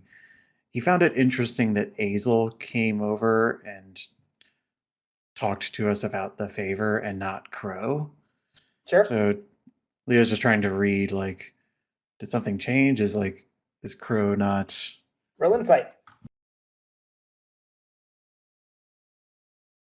Leo doesn't know anything. No, yeah, it could mean anything. It could just be that Crow was distracted, or possibly just Azel was actually here. Hard to tell. That Fair being enough. said, 6. As you're stargazing, the old dwarf who you're used to interacting with kind of stumbers up to you. Oh, hey. Well, appreciate the invite. Can I ask a question? Yeah, what's up? The blonde woman and the bunny. We saw them go into the caves a lot. Are they sinning? No. Just exploring? Six tries to think of how to answer this. I don't think her saying no is her telling a lie. She believes that, but I mean, sure, but I'd still ask for deception because you understand his yeah. intent. Can I roll deception? Yes.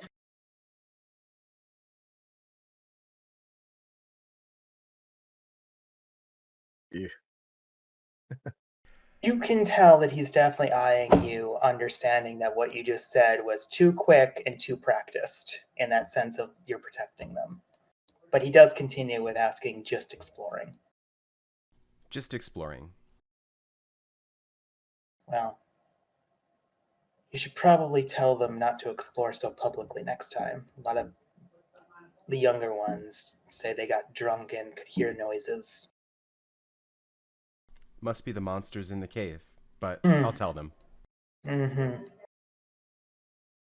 There's definitely a look of, I'm not quite sure why you're doing this, but he's not pressing forward. She's thinking about her response.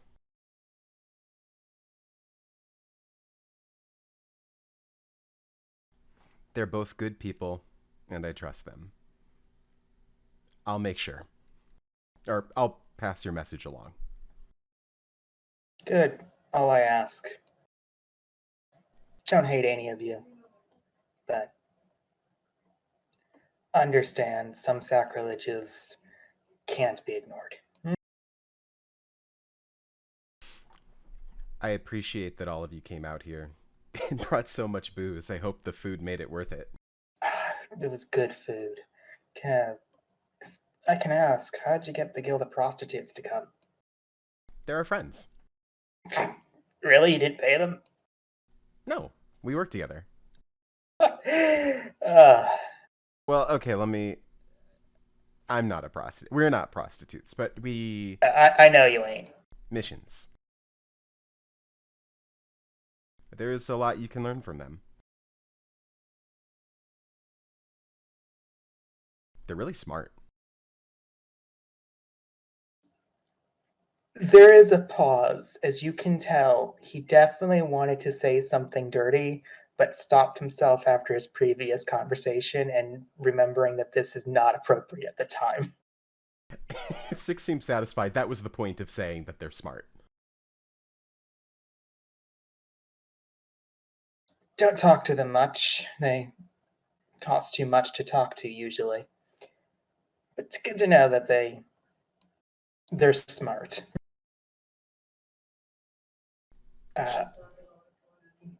The black cat, the man, he doesn't have to come in tomorrow if he doesn't want to.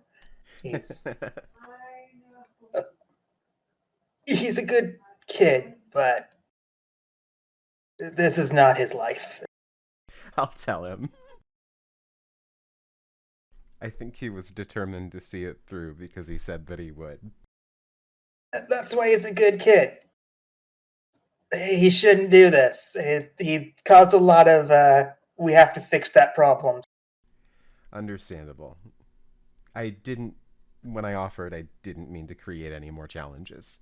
No, there's nothing wrong with teaching new kids. Sometimes it works, sometimes it doesn't. I'll let him know.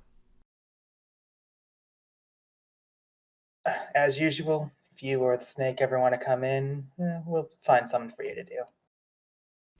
I'll bring Thank you some for the peppers. invite. You're welcome. Oh, I'll bring those some were peppers away. delicious. He's pretty good. He did most of the work. Maybe he should That's be a his chef. calling. I didn't even know he could cook until tonight. Well, I'm gonna head off.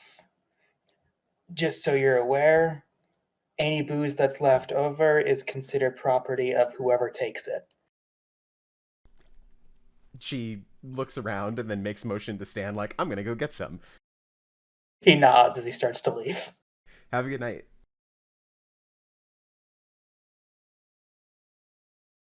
Anything else people are doing?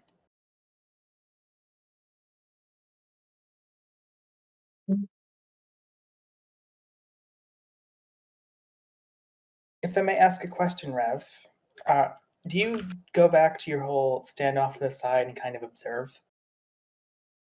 I think so. As people are starting to leave, Rose walks up to you and kind of tugs on your armor. Oh. If I may ask this lovely question, when we're done here, I would like to get dressed and then I would like to meet you privately for a moment.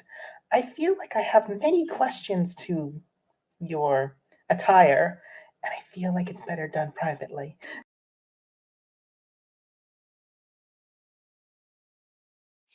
Sure. Where and when would you like to meet? Is there a nice secluded spot that you believe in, or else just my room in the inn? That will be fine then. I'll see you there. Excellent.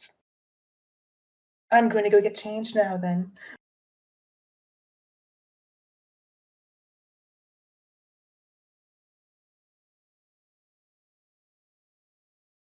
And as you start to take that moment, I'm going to roll which one actually does this. It's going to be one of three people.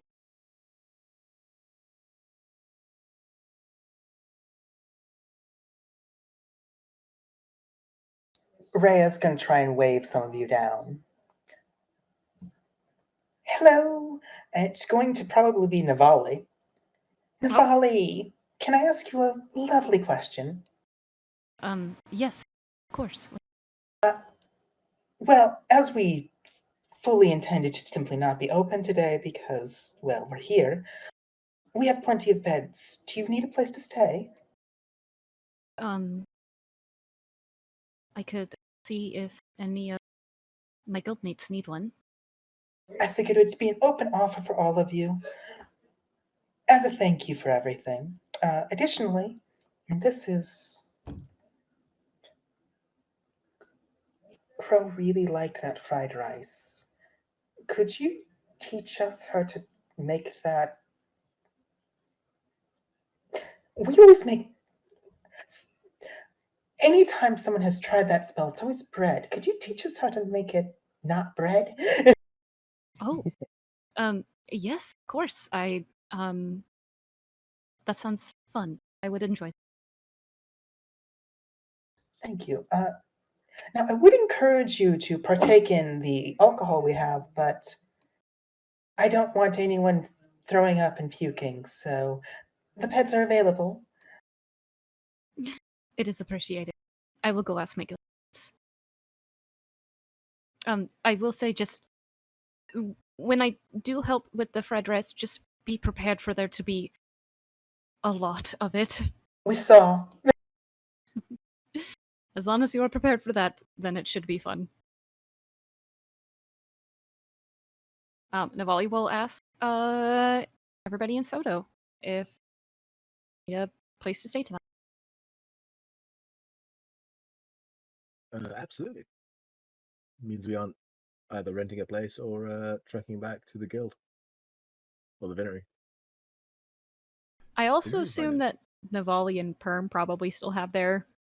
They do, but Okay. you are aware that Perm has been paying gold for that, so, free lodging for the night's not necessarily a bad thing. She will also mention that to Perm. You know why I don't stay there, right? I do, but I also Looks straight at Linnell. I know, but no, you've been paying for the inn, so one night, free. Okay. I trust you, and if she talks to us, we'll just explain that everything's fine. She might offer us a threesome. What? She did ask me about. I said no. Roll insights.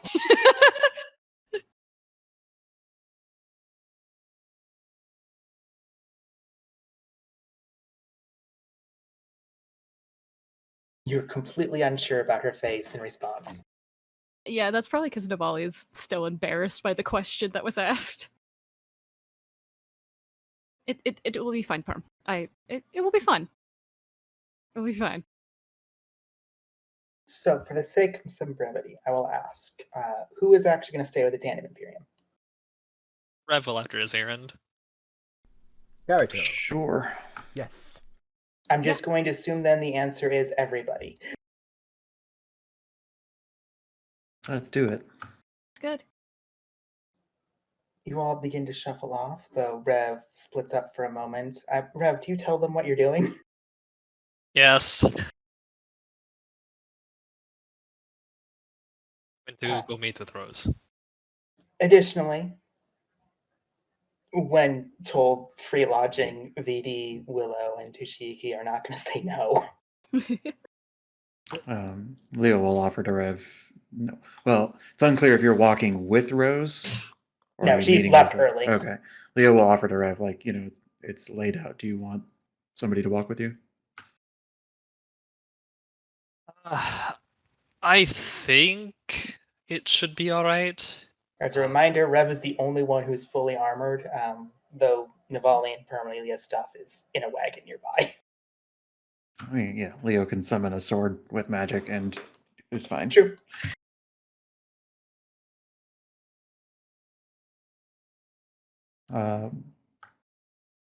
Leo will take that as a no and say, "We'll see you when you get there." Rev will nod. So let's handle that scene first. As the rest of you go to the Tandem Imperium, Rev, you head over to the fancy place and you see Rose waiting in the foyer of it. She immediately hands a man some gold and points at you and says, "Oh, he's one of my servants. He'll clean my room for today. You don't have to check on us at all." And encourages you to follow her to a room, what appears to be on the third floor. I assume you follow, no issues. Looking annoyed, but yes. As you enter, you immediately see her cast a spell. Do you do anything about that? Is it on me or just in general? In general. No. You see her eyes glow blue as she looks around the room very carefully. She then takes out what appears to be a hand mirror that's inlaid with gold and some gems and casts another spell. She looks at it for a moment and then shows you the mirror, which instead of showing your face, shows the hallway outside. Casts another spell and shows the room next door. Both of them are completely empty. No one can hear us. So, she sits on her bed. Who was supposed to kill us? I beg your pardon? Why else would you be that armed? Because I'm the guild leader? The rest of us were basically naked. And I figured one of us should be armed. Why? Can Rev insight her? Sure. That tracks. Hard to read. Also, it's very clear that she's trying to ask the questions, so it's very much she's trying to get something from you. You can tell she can read you in the sense of what you did was weird, and she recognized it was weird.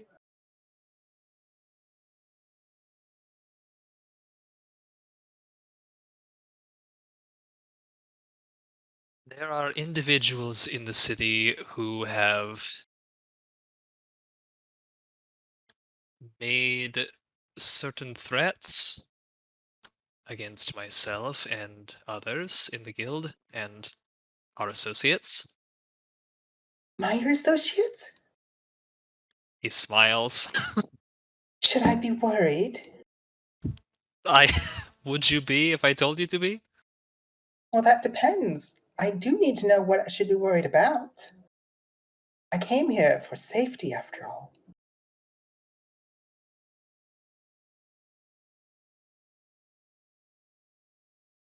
Well, so long as you proceed with that in mind, I think you should be fine. And if I may ask, how long has this been true? The threat or the presence? Yes, Always, to my understanding. I see. So the threat should. You knew there's going to be threats here the entire time? Is. Okay. Sure. Technically. So if I may ask then, you brought me here to protect me, but didn't tell me about threats that could be here? I assume that's what this conversation is for, yes? Absolutely. Rev, I have a question. Okay. Does that hit you? Does that hit like my AC? Yes. Sure does. In a split second, she moves faster than you could physically imagine her moving. Your body is immediately pinned to the wall. You take no damage but are considered grappled. So if I may ask a question then, if you knew there are possible threats and you didn't tell me, does that mean I'm a consequence or a victim?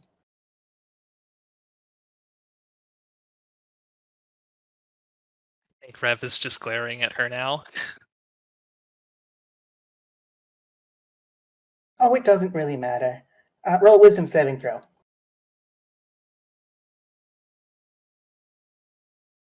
Yes. You feel as if something tried to etch into your mind. You see her eyes glow bright yellow for a split second, and then her frown when nothing seemed to come to it. That makes this far more complicated.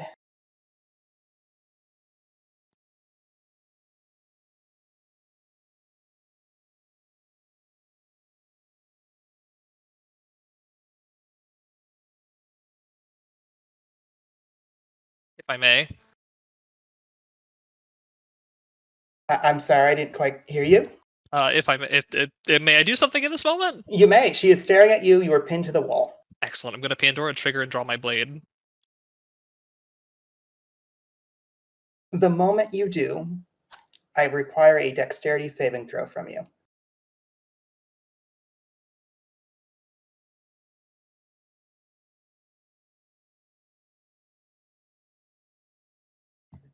The moment you draw your blade and chakrams begin to appear and Sophia's mind helps take over, she throws you out the window. Take 8 damage from both bludgeoning and cuts. And we're going to take a small break before you roll initiative.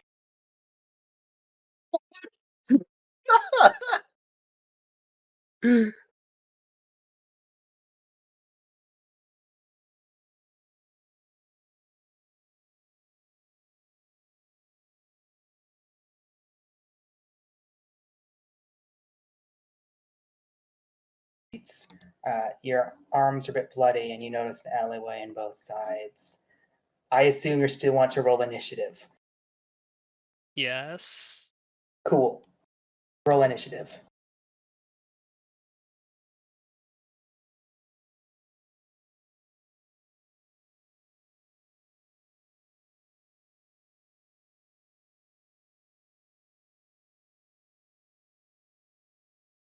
Rev is ready. The way, everyone say hi to Rose's new token.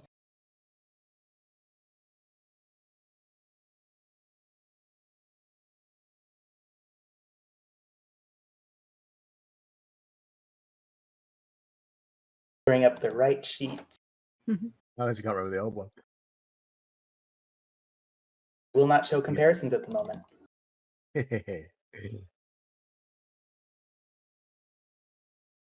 Doesn't care enough. Reference, you were just thrown out the window. What do you do? Oh, good question. So she's still in the building currently, correct? Yes, she's third story up. She's looking out the window right now, though you can see she might step away from it instead of jumping out.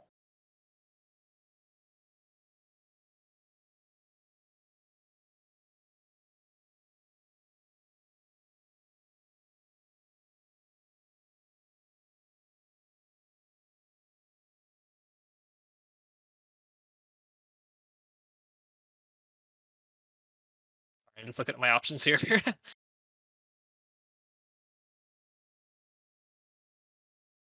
Hey, I will state this. My disappointment is this is not Leo or Navali, who are almost out of spell slots thanks to volleyball.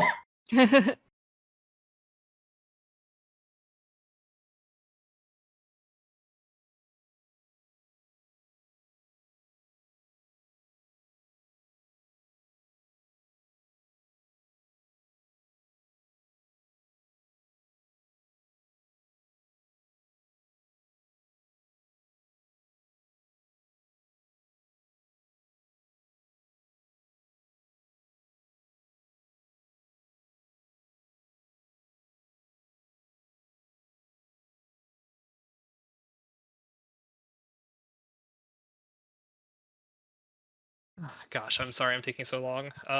It's So fine. It's a tense situation. Rev is first thing gonna get as close as he can. Sure. And you said that she does look like she does not intend to engage, but she might move away. She might step back into the room. That doesn't necessarily mean she's not going to do something. But it looks like she wasn't about to jump out after you.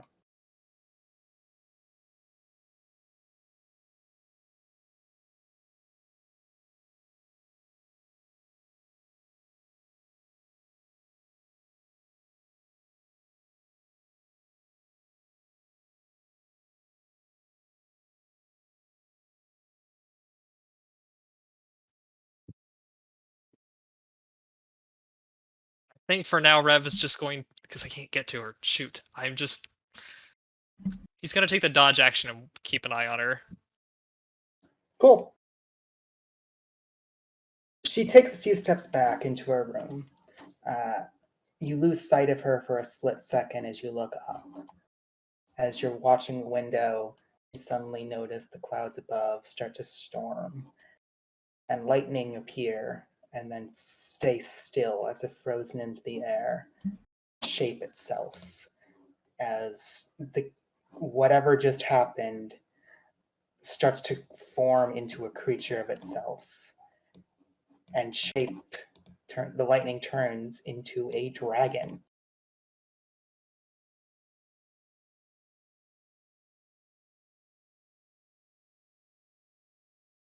Let me give it the proper size because I apparently forgot to set it beforehand. I'm having trouble resizing. One moment. There we go. As this lightning dragon stares down on you.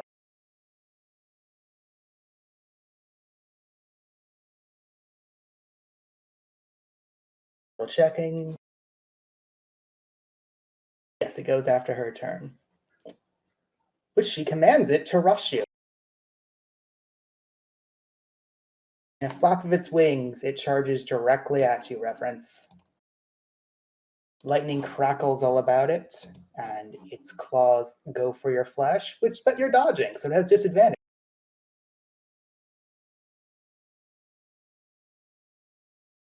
The 17 hit. I'd like to use a reaction to use one charge for perfect dodge.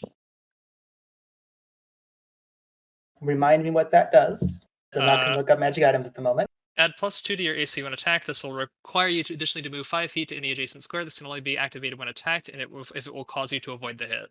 Okay. You successfully do so. Move back.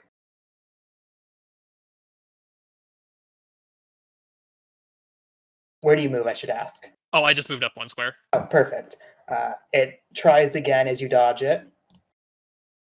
20 hits. Yep, that hits. Rips into you, and it feels physical despite being a lightning. And then it gets worse as lightning then appears out of its mouth and shoots directly into you. You have advantage on your saving throw.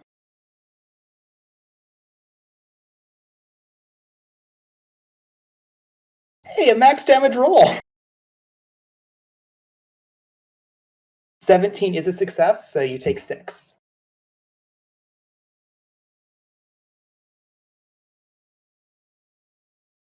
Rev, there is a giant dragon in front of you.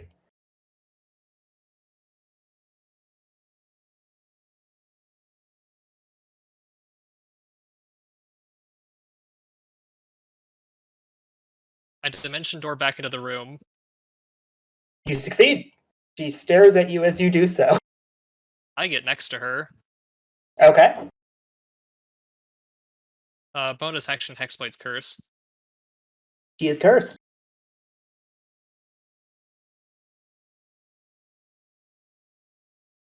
That's me. She looks at you up and down and is just frowning. This would have been so much easier if you just succumbed, but fine. Have it your way. She immediately, instead of casting any spell, tries to punch you in the face.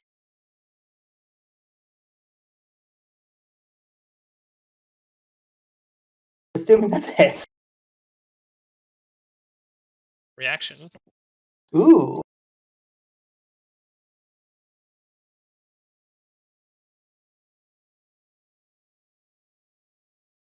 D6. Oh, do I roll it?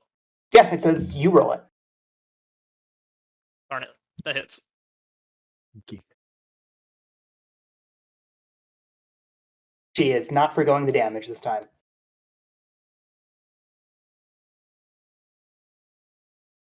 You know what's terrifying? Multi-attack. That's a miss. This time she misses. You hear a whistle. And it has a fly speed. It just flies up through the window. Hey, Rev. Hi. It didn't stop. Yeah. Is that a hit? Nope. Nope. Are you sure? Because it doesn't have disadvantage. 17 is my AC. It rolled a 26. Oh, goodness. Okay, I'm sorry. Yes, that does hit then.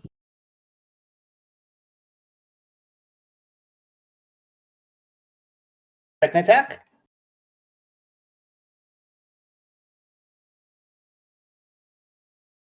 Assume that also hits. Yep. Rev is down.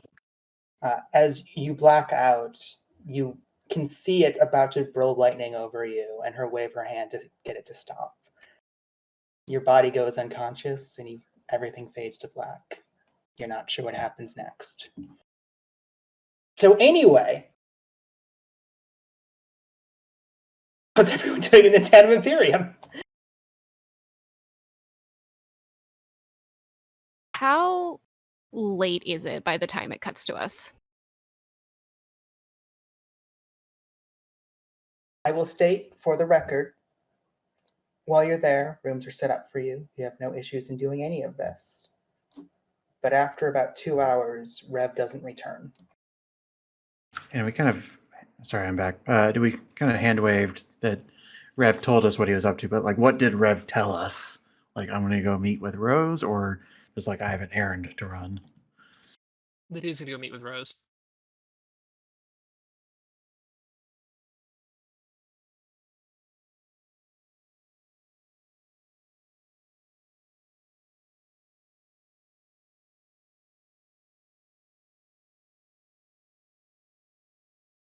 Before the concern about Rev sets in, as we're settling in, can I borrow Navali and Perm? Sure. That's my opinion. You have to also consent, Navali. Yes. So sometime as we're coming to the Tandem Imperium, I sort of assume that maybe Navali and Perm have a room. Is that usual? Yeah. Hey, real quick, can I talk to you guys in private? Six is gesturing like she wants to come in. Sure. Sure. Six comes in and closes the door behind her. Thinks about it, laughs a little ruefully. They don't care here.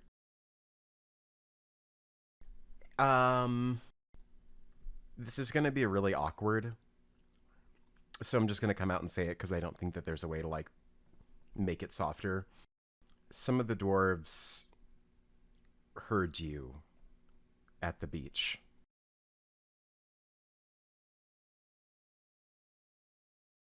They had a pretty shitty opinion about it, but it doesn't sound like they were going to tell anyone, and they don't want to disallow us from being their friends.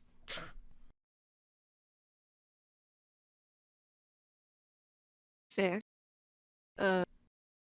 When you mean saw us. Yeah, they know what you were doing. Oh, shit. I don't think they're going to tell anyone. I think he's the leader. He came up and he was all disapproving of it. It really made me mad. He told me to tell you to ask you to be more careful, and I'm sorry that I have to say so,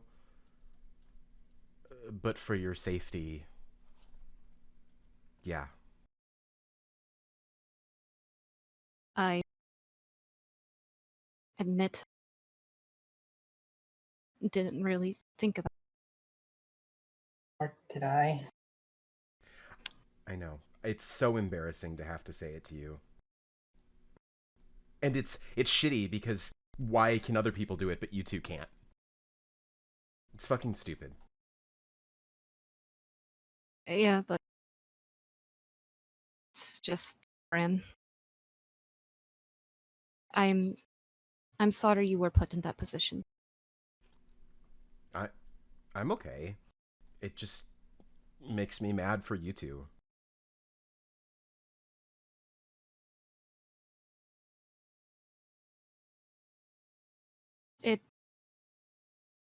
It is upsetting that you're right, that Herb and I can't,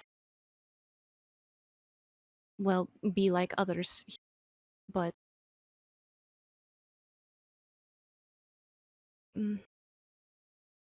no, it just sucks.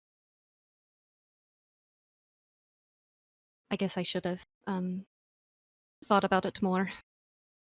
I guess I was just so excited about the beach. The beach was fun. It was.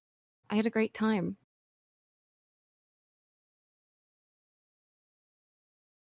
I guess I didn't think about it either, but I enjoyed beating Leo in volleyball Bro, you and kicked his ass. cooking. It was all Perm.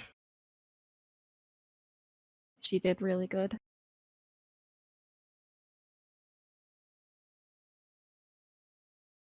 I don't know what to do from here. At the risk of sounding kind of mean, I don't think that the dwarves are bad people. I think they're just wrong. I think that sounds about right. I don't think we should, drop goodwill with them just because they have some shitty opinions.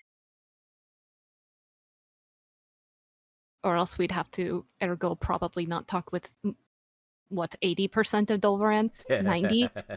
95%? I don't know. Parm and I will be a little.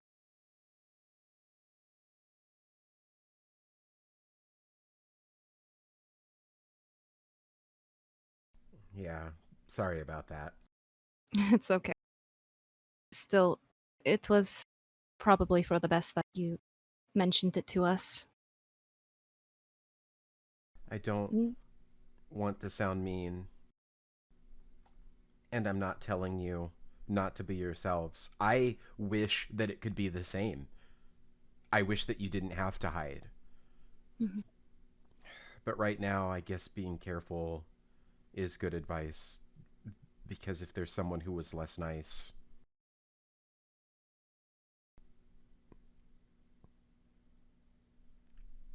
She sort of stalls and looks uncomfortable about what she's saying.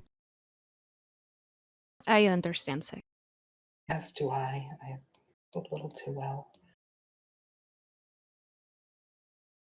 Sometimes it's so weird remembering how things are outside of what I remember from my homeland. This sort of thing between me and Perm wasn't really an issue. But I don't know what the word is. It's strange seeing that so many outside of my homeland have such issues with it. I just don't understand why people have an issue about this. Like, so many other things that you'd think were, like, more important people let happen or don't have opinions on, but then something so trivial is what people choose to get upset about. It makes me mad. I'm pretty sure if people knew half the shit that we had to deal with on a daily basis, they wouldn't even blink an eye at us. I mean, we fought in giant creatures and that whatever that was under the sewer that one time, a giant frog. I don't remember. I got eaten by a demon goat. I do remember that. That did happen. Well, you guys are safe here. I know the Tandem Imperium are cool. I think we both did that. But still, it's nice. Thank you. She nods. Before I go, that volleyball stuff was pretty intense. Yeah, we should play again sometime. Herm, you seemed so mad.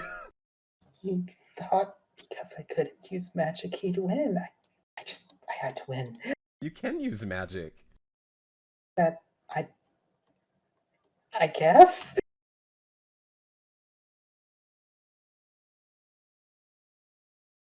She did do really back there. I mean, I thought the ball might break again just from her pure strength.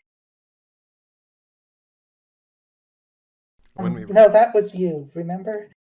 No, that's what I'm saying, is it broke when I used magic, but I thought it might break again when you used it.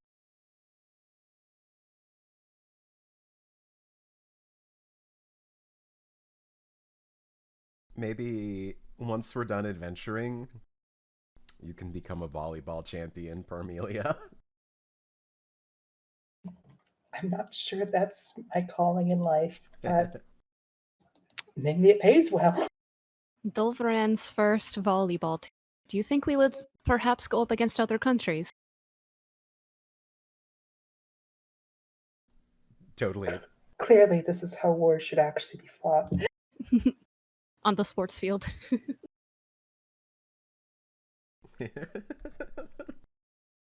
I'm sure Iridia probably has a decent volleyball team, given that you said they often do that on military leave or breaks. Well, yes, but that was always just we need to relax. Doesn't mean they're good. Though, I will state, a lot of people love to summon the powers of the gods to hit the ball harder. I have no idea what you're talking about. I did not do that. Including that time I smited the ball. Navali, can you explain to me the reasoning by which you're asking Helm to smite the volleyball?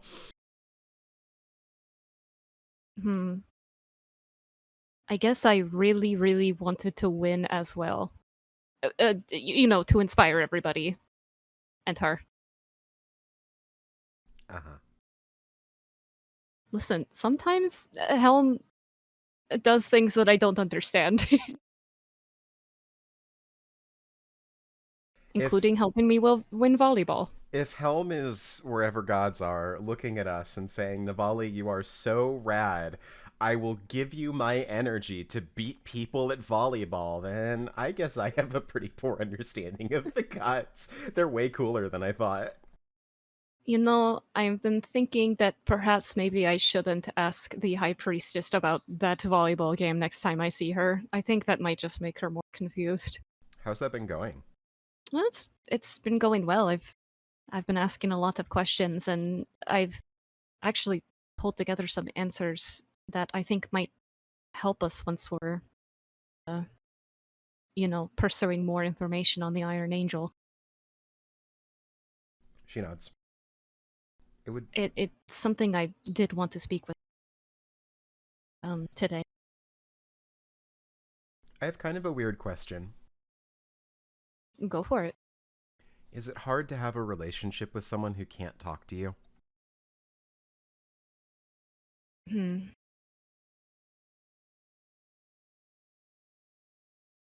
Honestly, I would say yes, but I think that's because, at least when it comes to Helm, I'm still not sure I truly understand really a lot about him. I know the basics, and,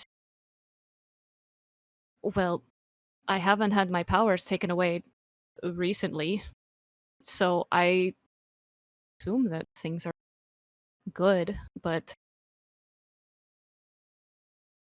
I still have lots of questions that I don't get answered frequently.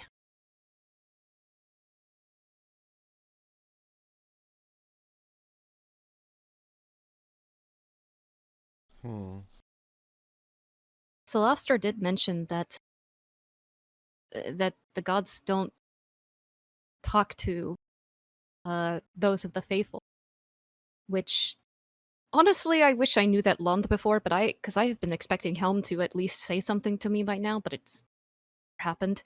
So that makes a lot of sense that they don't just talk to us. It just really gave me a wake-up call if I really don't know much about my god. Is it important to you to find those answers? Yes, well, I think it is. I want to try to understand why, well, a lot of questions. Why have I been given the abilities that I have, and there must be a reason. Probably. Unless Helm is in the, just giving holy radiant abilities to just anybody, but Well, I don't think that he gave you your powers so that you could win at volleyball. I don't know much about the gods, but that's my guess.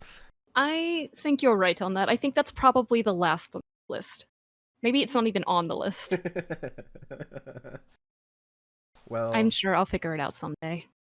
if it's important to you and I can help you, I don't know how I would, but if I can, let me know and I'll try. I appreciate it.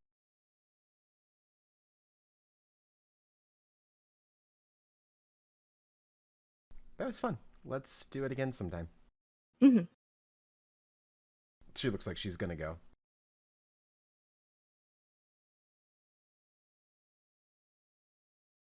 She does. You successfully leave. Has it now been 2 hours? It depends. Does anyone else do anything before it's been 2 hours?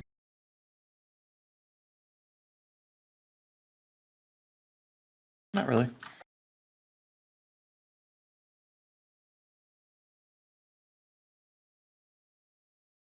It has now been 2 hours.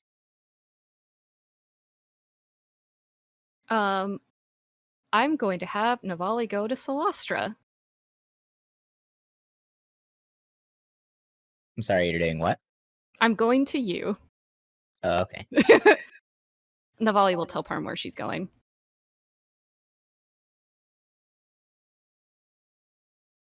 Navali will knock on Celestra's door. Hello, come in. Celestra, have you seen Rev? I don't think so. Not since we cooked for in. He said he was supposed to return to the Tandem Imperium, yes? I think so. I don't know if he said when. I do know he said tonight. I guess it is getting late. What was he going to do again? He said he was going to speak with Rose. But can't imagine it would take long as it has been. Hmm. Do you think do you have some magic where you could send to him? Yeah, we could do that. Celestra will cast Sending, attempting to contact Rev, and just say, "Hey, Rev, we just wanted to check in on you. You had mentioned you were going to see Rose, and you thought you'd be back. Just wanted to know where you're at." No response. I didn't get a response. Navali's ears perk up at that. He did not respond to you. No.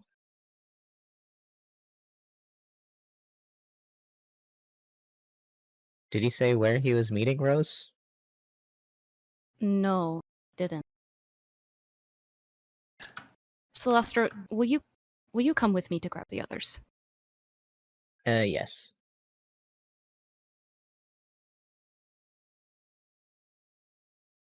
Navali's gonna grab her.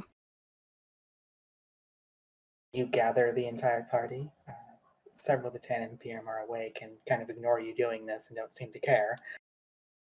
They're not actively eavesdropping on you, to be clear, but many of them sleep late.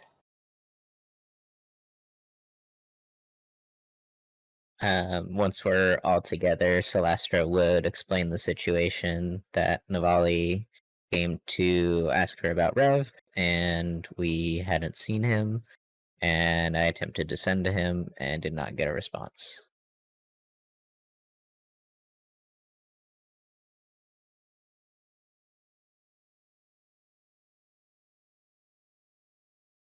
Hmm. I'm a little concerned given of the you-know-what problem that is out there. Did he still have the ring?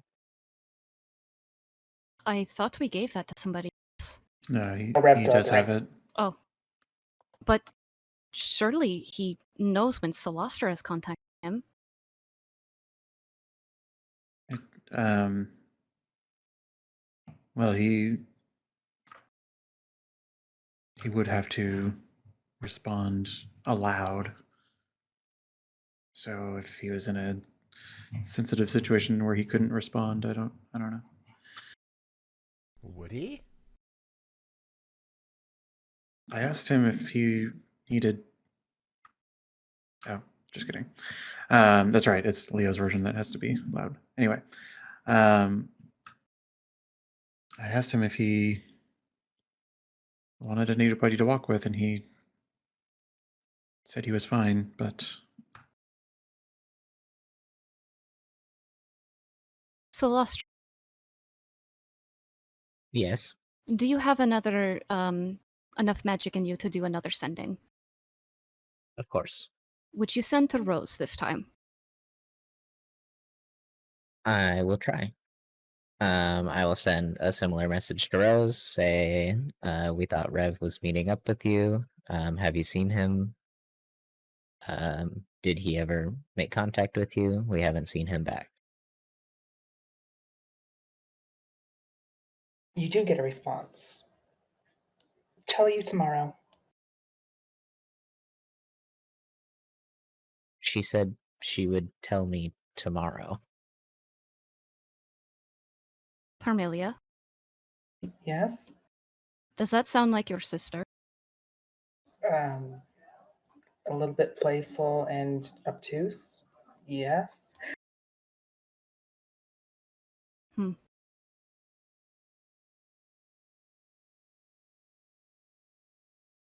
Could I roll an insight?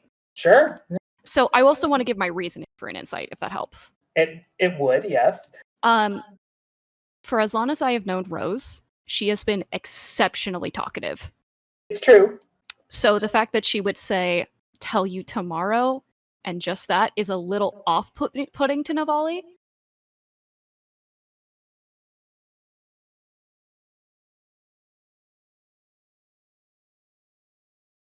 Sure. There- I mean, I will definitely allow an insight. Okay. I tried. So I will state with the 4 that you have seen Rose also sometimes be very curt and leave the conversation if she doesn't want to deal with something.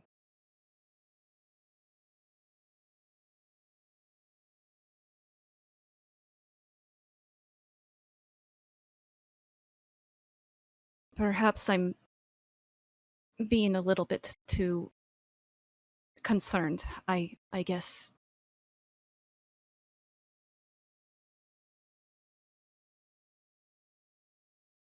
I don't know. I'm sorry if I raised any alarm. Hey, it's okay, Navali. Rev goes off on his own like all the time. Yeah. I guess. Um.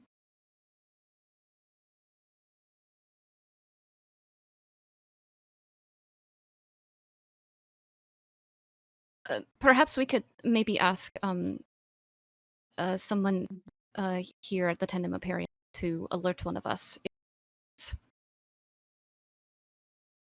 Your microphone cut out. Perhaps we could ask someone here at the Tandem Imperium to alert us if when he returns.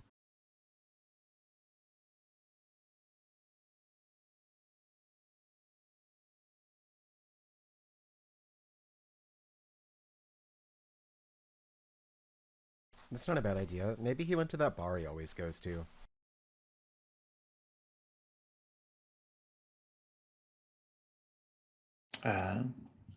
Leo just sort of. He's not saying this in a sassy way. I don't know if I can communicate it as a player, but he's sort of like, well, I mean, you were in charge if that's based on what we talked about in the desert, so it's sort of your call.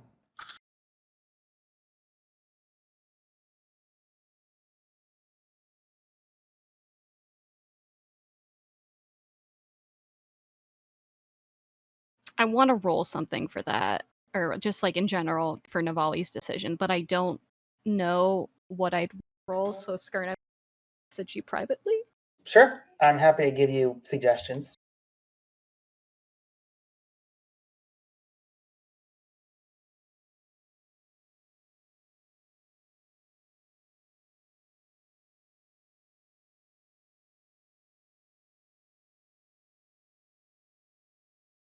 Would Leo have been able, like, has a short rest been completed for all Yeah, kinds of the purposes? short Okay. rest is definitely Okay. completed. Okay, so Leo would have used Arcane Recovery if we do go out to get some spell slots back.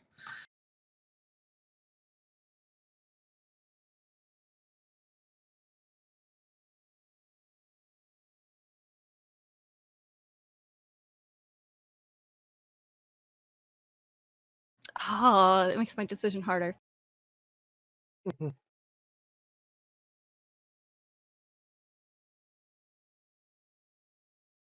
To be clear, it's like 1 in the morning. It's late. Yeah. Your bodies are aching. You know, if you want to investigate too much further, you're not getting a long rest tonight.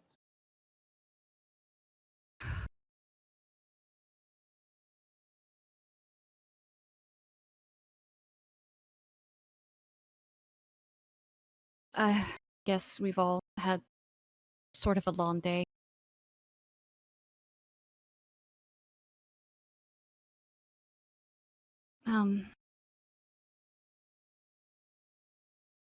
I think I might stay up a little bit later, maybe another hour.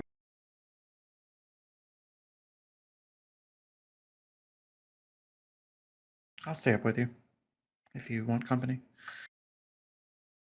Sure. Everybody else, please, I don't want to hold you up for rest.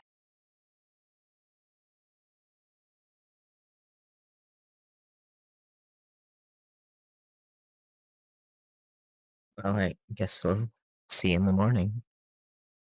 Mm-hmm.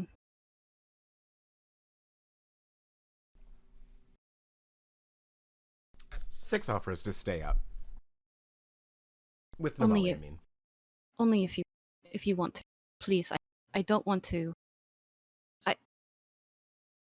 I just got done telling you that if something was important to you, that I'd help with it. Hmm. Thank you. And thank you too. Just another hour, and we'll see.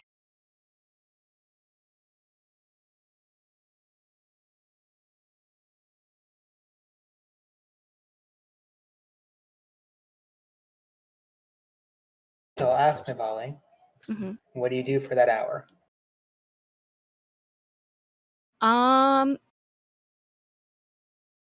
Karato, I don't think you need me to tell you this, but Navali's clearly afraid and concerned for her friend.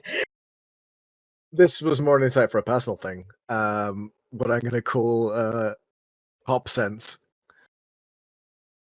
Character's palms are tingling. He wants to go on a walk. Sure, I will remind people, as I said earlier, if you investigate too much further tonight, you might not get a long rest. Not that it matters too much for you, Karato. You don't have spells to get back. Yep. But I do have exhaustion to gain. I think Uh, Navali would. Sorry. No, go. I think Navali would probably she'd just hang out and just like try not to, like, just maybe they play a casual game or something.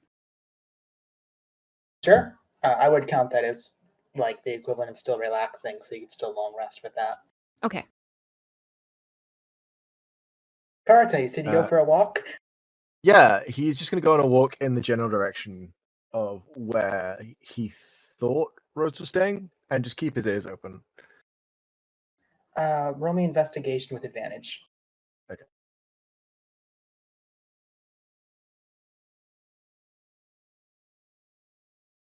Oh, shit.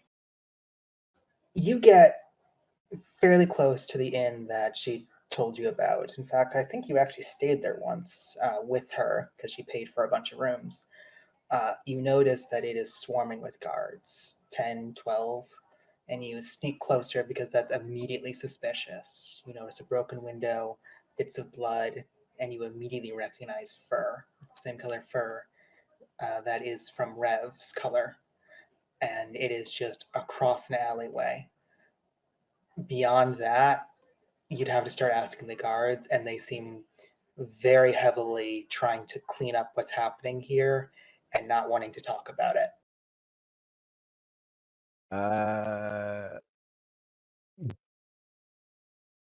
I'm gonna do the asshole cop thing and approach and show my guild badge. What happened? Not your jurisdiction, get out of here. Would it change matters if a friend of mine, a fellow guild member, was in the area recently? Not your jurisdiction. Roll insight. Insight. Karuto, you worked for a secret organization for most of your life. This is the equivalent of someone essentially saying, "Hi, we're covering stuff up. Get out of here because we don't want to deal with you."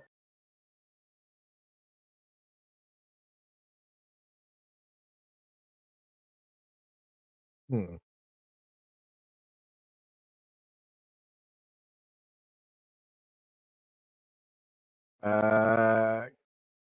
Karito is going to accept the answer, but make haste back to the guild.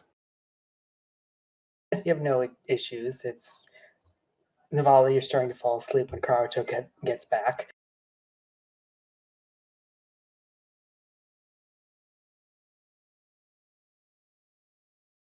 Does Karito look like anything specific? Karito looks troubled and says something is wrong. I would think Navali would wake up at that. Sure. What's wrong? Happy you're not late for a long rest. Everything's fine by me. I something was nagging at me, so I went towards the tavern that Rose was staying at. The alley outside was an absolute mess. Guards swarming. And evidence of a fight. A fight with reverence.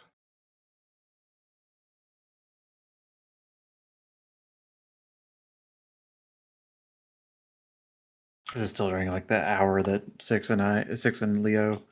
I mean, Navali probably tried to keep everyone awake to play some extra games, so I would Yeah. say yes.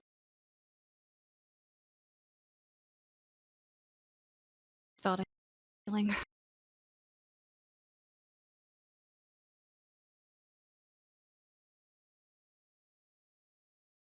Oh god. Do I have audio issues? One second.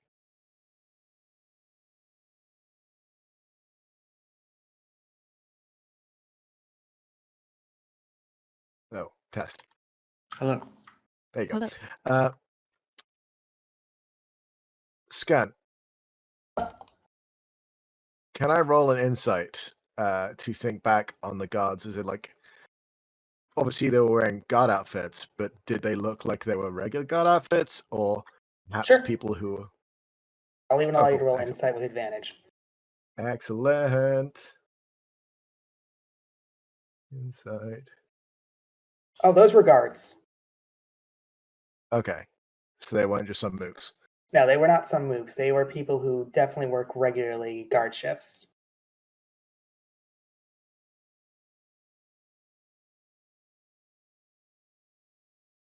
Okay.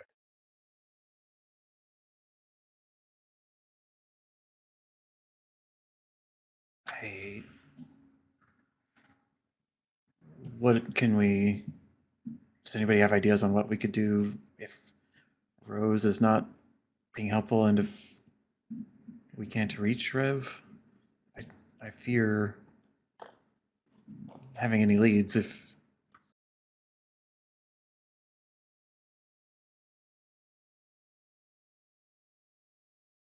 Unfortunately, in my current state, I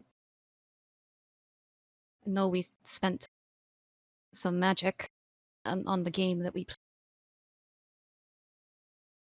I'm not well enough to be at my full capacity.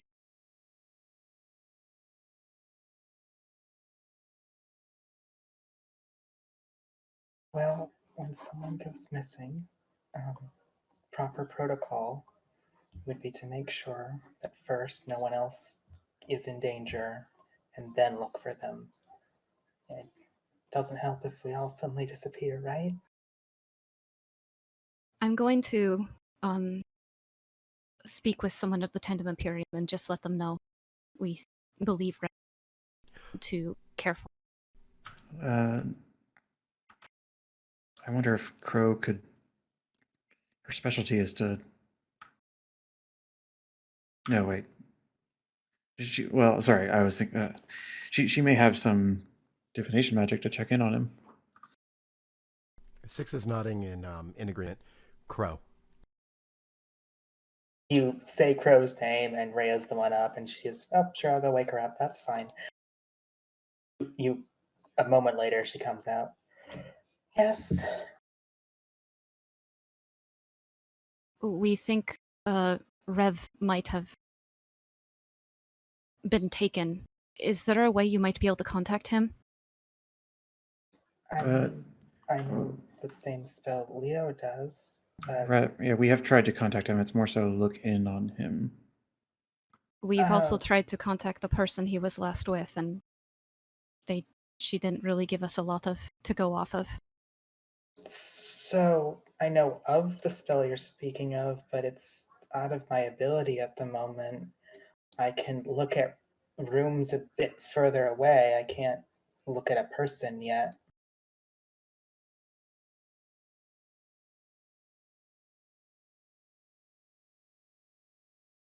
How far away? BRB looking up clairvoyance again.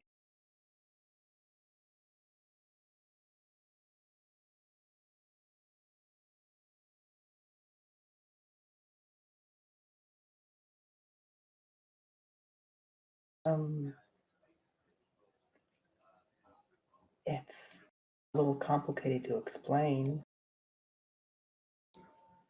but fairly far, about a mile. What about inside a building? Sure. Six's eyes light up. She looks at Navali. Navali looks at 6.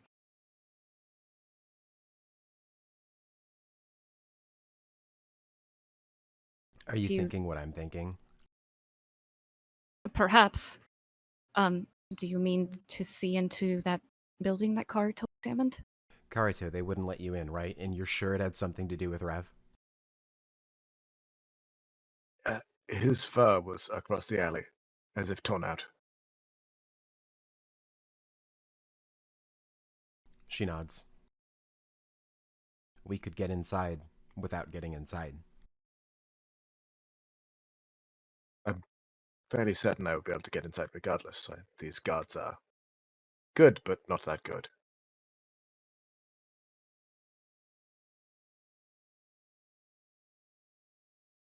Well, if they know any ability to see invisibility, they'd see what I'm doing, but they wouldn't know I'm the one who did it.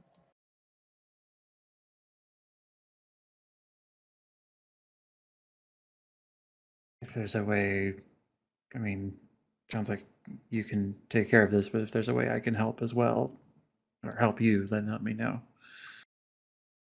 And Leo's indicating like wizard stuff. I obviously spell slots don't work that way, but Do you have a big mirror worth 100 gold pieces? I do not. It's fine, I do. Do you want to carry it? Sure. Is this tavern more than a mile away? Do we need to go for a walk? It would be more than a mile away, yes. I'm guessing, though, Skern, if we continue to investigate. You would not get a long rest. Especially if you're doing stuff like this, because like going back and forth is almost an hour walk both ways. You're pushing your bodies already. I'm not saying no. I'm just giving you the warning of the consequence.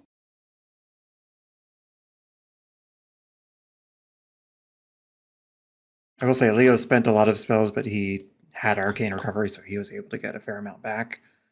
He has that luxury that I know you don't have. So I have 1 level 3 spell and 1 level 2 spell left. Who wants to fight vampires?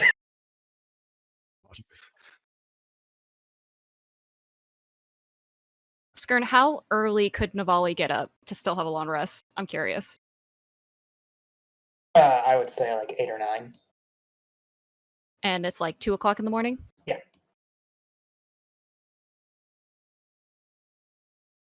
I want to go, but I'm not going to be at my full capacity. We should rest up. This in mind. We can alert the others in the morning, and it could be the first thing that we do. I'm worried for Rev, but Parm's right. We also have to make sure that we take care of ourselves.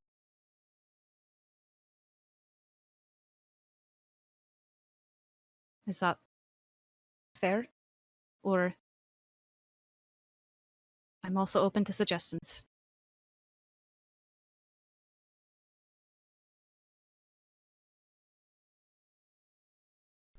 You have the final say.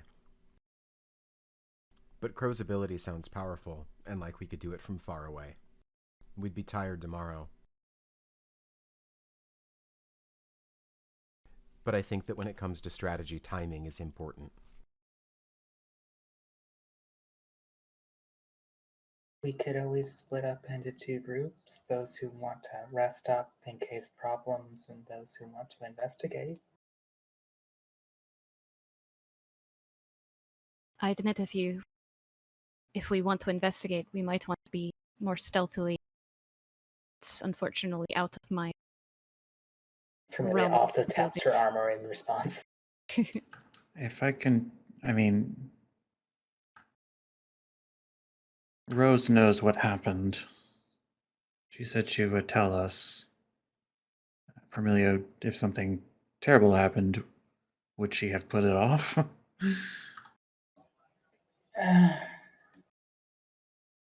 She seems to be thinking. Probably not. If something truly terrible had happened, she's the type of person who wouldn't stop talking about it until someone would listen.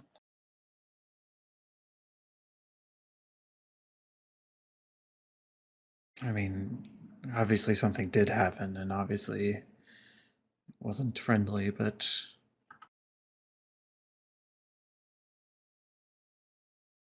if Rose isn't alerted, I wonder if resting is the best option.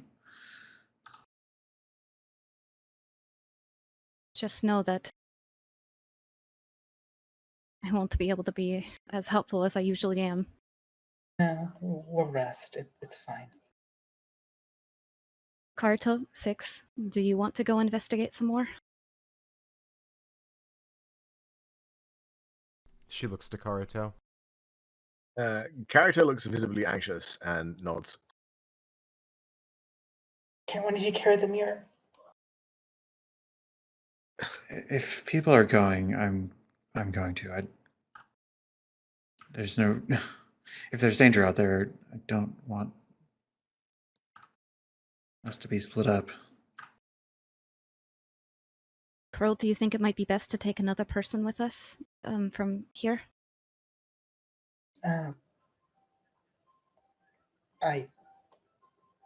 Hold on. She kind of looks over to Rhea, looking for answers, and Rhea just somewhat shrugs. Well, let's put it this way. If you're truly concerned, I know this might sound a bit transactional, but it might be the easiest way. Do you want to use that favor immediately for us to try and help you find your friend?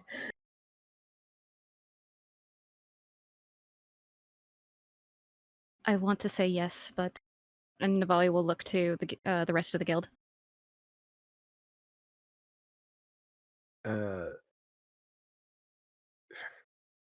Leo's sort of just like, I'm fine with whatever you decide, but he's actually going to go, just because time is of the essence, he's going to go just give Salastra the short version and be like, if you want to come, get your armor on. Celestra will get ready and join the team.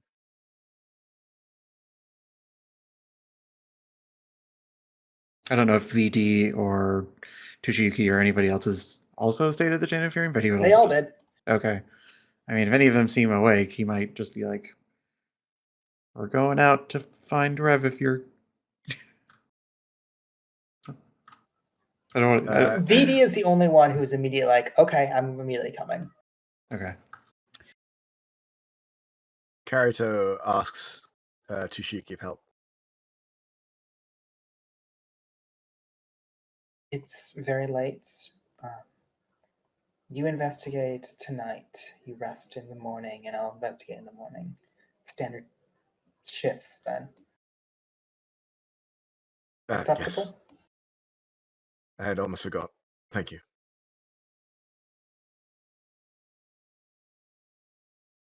So You how want many us to have an people are army of going? NPCs? You have so many fucking NPCs. Well, that's the question: is do you want to cash in this favor just to get more NPCs, or Pretty much. Yeah, Do you? I kind of do. I Out do. of character. Okay. It's because out of character, if everybody in Soto's going, then Navali's gonna go. yeah? I mean, it seems like we probably are. Oh, as we're getting ready, can I pop inspiring speech? Sure. 6 is going to give a speech where she says, I know that we had a great day at the beach. Remember that this is what we're fighting for. I didn't originally think that Rev was in danger, but now stuff isn't adding up. I think Navali's instincts are correct. And I know that we're really pushing it and our bodies are going to be tired, but when the safety of our guild members is on the line, that's when we need to push.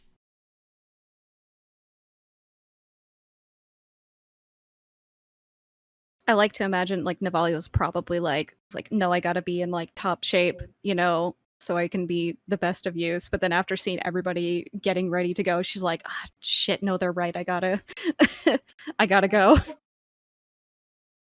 Who gets the temp HP 6? Lirin, myself, Navali, Permelia, Salastra, and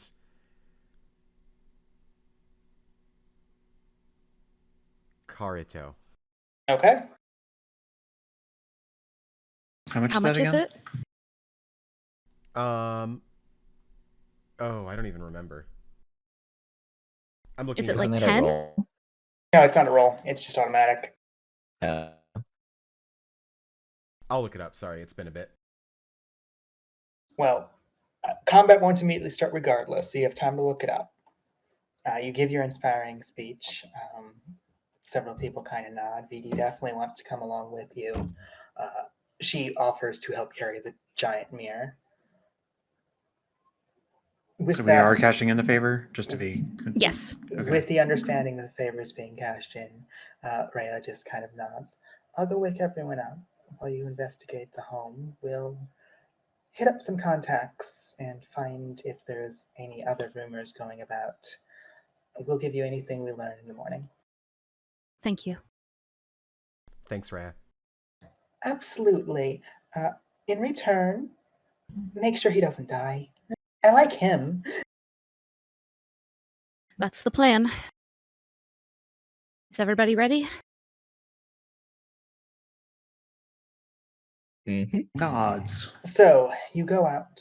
A large mirror is brought. It's a person-sized mirror, very clearly, ornately made.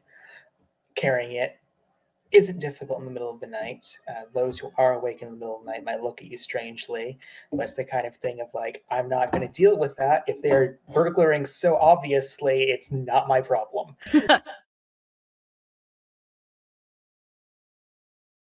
Just to make sure, entire Soto, VD, Permelia, Crow. And yes. I believe so. You get to within a mile. You can still see that there are guards about. There are guards clearly pushing people away, talking to those who are in the building at the time. Obviously trying to keep people off of this area. They look annoyed as you look from a distance. Crow encourages you to just get into a place of hiding for the sake of simplicity. Could I get 2 stealth checks?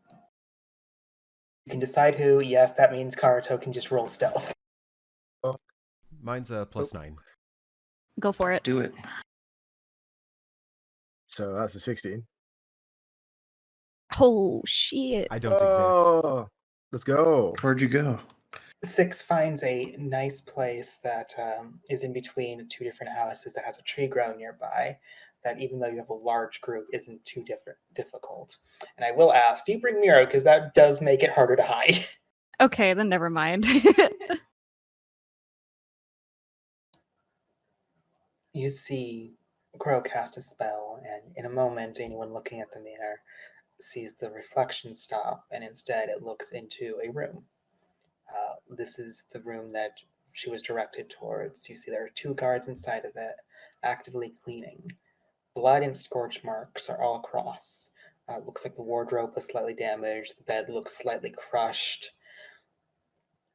There's definitely blood that has been scattered about. But looking carefully, I will require an investigation roll even through this mirror. You object if I do it? Is this like somebody can help? Like 2 of us could do it? If you have proficiency. No, just kidding. You don't Pretty- else have proficiency. I'm pretty sure Karto's the only one with proficiency. In investigation? Yes. Yeah, I don't. Okay. Let's go, character. Nailed it. We're worried about our Karto, friend. You look very carefully. One of the things you're noticing very quickly is the guards aren't taking evidence or trying to find out what happened. They're cleaning. That immediately is a red flag to you because you understand that means they probably already know what happened here. Secondly, those bloodstains do not show anything of clothing, at least not Rose's type of clothing. Some bits of leather, some fur. All that blood is definitely Rev's blood, and only Rev's blood.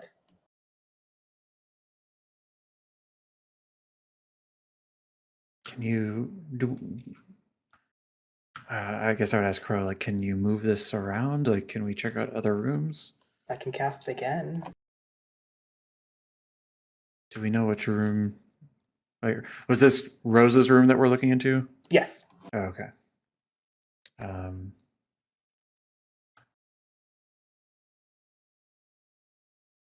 Are we our physical? So we cast this within a mile, but are our physical bodies within locate creature range of the building?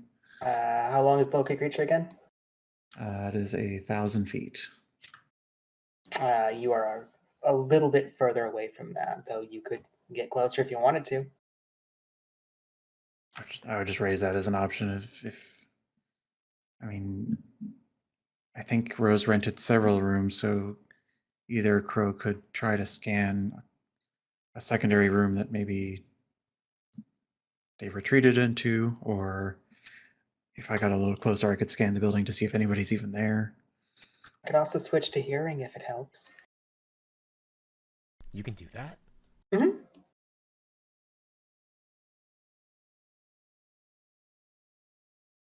That might be a good idea. None of you able to cast the person location spell right now? I am, yes. Yeah, so am I.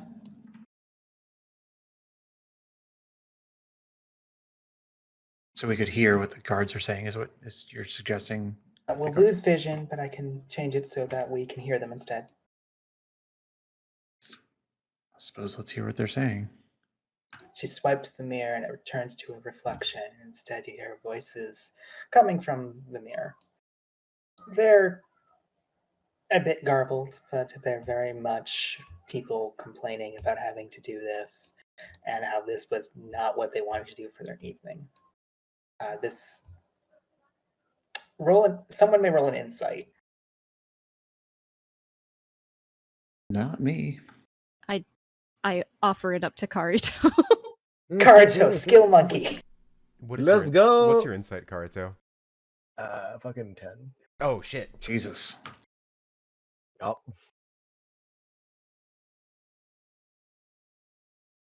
With the 16, a lot of the words Karuto quickly recognizes this. This definitely happened suddenly and was not planned. And the fact they're cleaning up means someone ordered them to clean them up, and they're complaining about having to get up at this hour to be ordered to do something like this. So there's definitely, it's not just something happened, it's something happened that had a chain of command directly in the guards. That surprised them.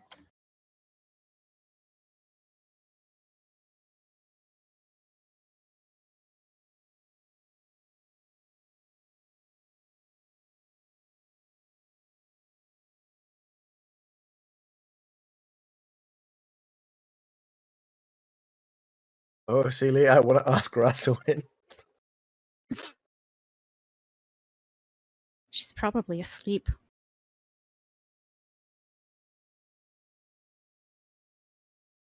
I'm not gonna wake up her assistant.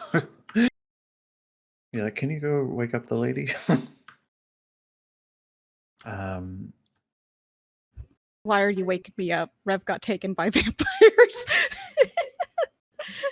Who would have sort of Leo's, well, as Kartos sort of shared these insights? Good question. Karuto, did you explain this? Oh yeah, let's say he's thinking out loud, muttering to himself. People can hear he's not hiding it, but Leo would say out loud, but sort of hoping that Crow or somebody knows. Just be saying who is it that commands the guards again? None of you were born here. You don't know. The only person who would know is Rev.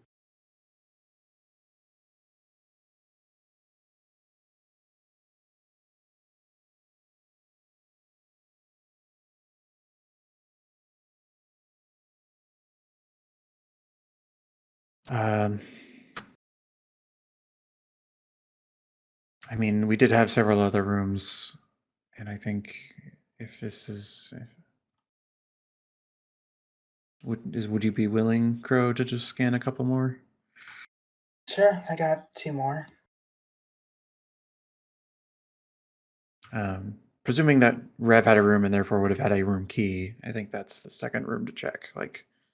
Because Rose wouldn't have had room keys for other people. She quickly swipes the room.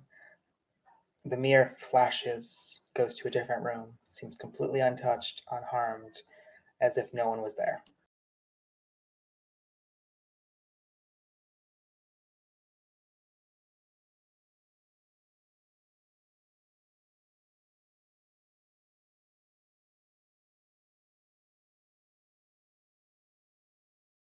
We could. Can we message Rose and just say, "Where are you? We're coming. We need to talk." Like,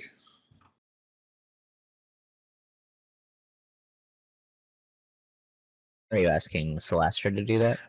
yeah. Well, I'm Leo's just sort of offering this as an idea to the group.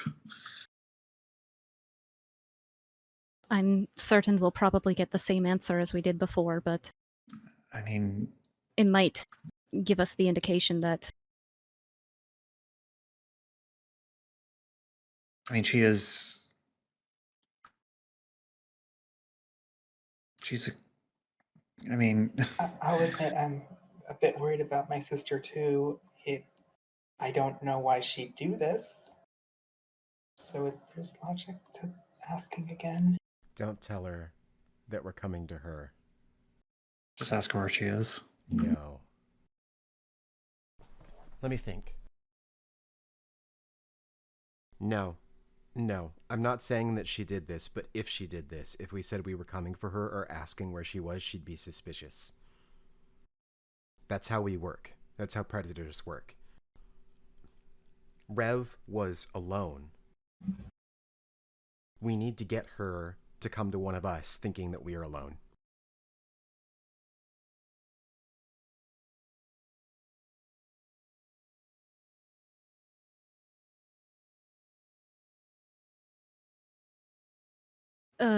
She has wanted to. Leo like holds his head, face palms a bit, and says, "She has wanted to grab a drink with me or something. I'm supposed to contact her about that at some point. That whole deal we made." You're the bait. Leader here, we're the trap. May I suggest a different bar, one which she has not perhaps recently done something illicit in?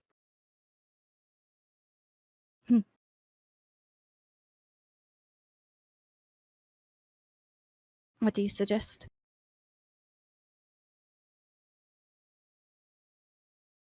Any other inn, perhaps one with a slightly more upmarket clientele. All right. Leo would think back to one of the inns that he had performed in pre-Soto, storytelling, something that's more like slightly upscale, something that's maybe he's playing to. He assumes that upscale also means like catering to human as opposed to demi-human. But trying to think of something that's like accessible, not Pearl District stuff or whatever. Sure. Would I just know something? Yeah, I don't see why not. I'll even let you name it if you want to. I think I know a place. God, I'm like going to like fantasynamegenerators.com.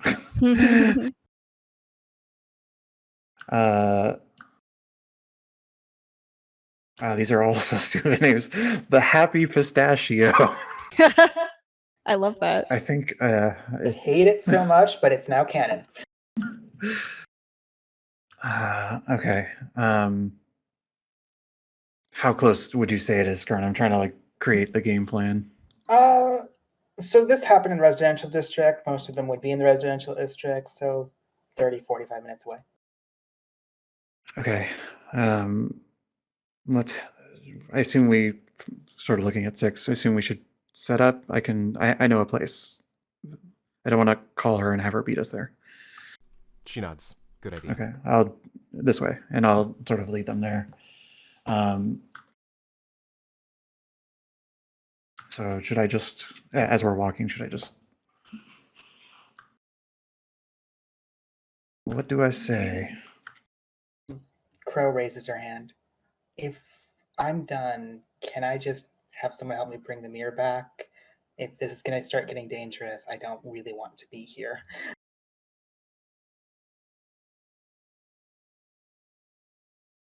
Of course. Well, sort of. Leo says that by instinct, but then he looks to Navali. Yes.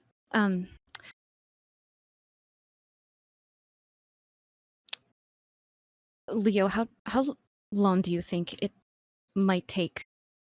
Do you think you might have an estimate on how long it might take in order for the I don't Rose know. Well, I don't know where she is. If she's Ah. even in this place. If there's guards surrounding it, she might have got kicked out.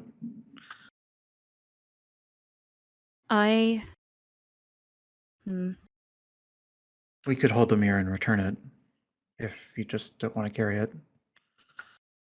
Or, wait, what NPCs do we have with us?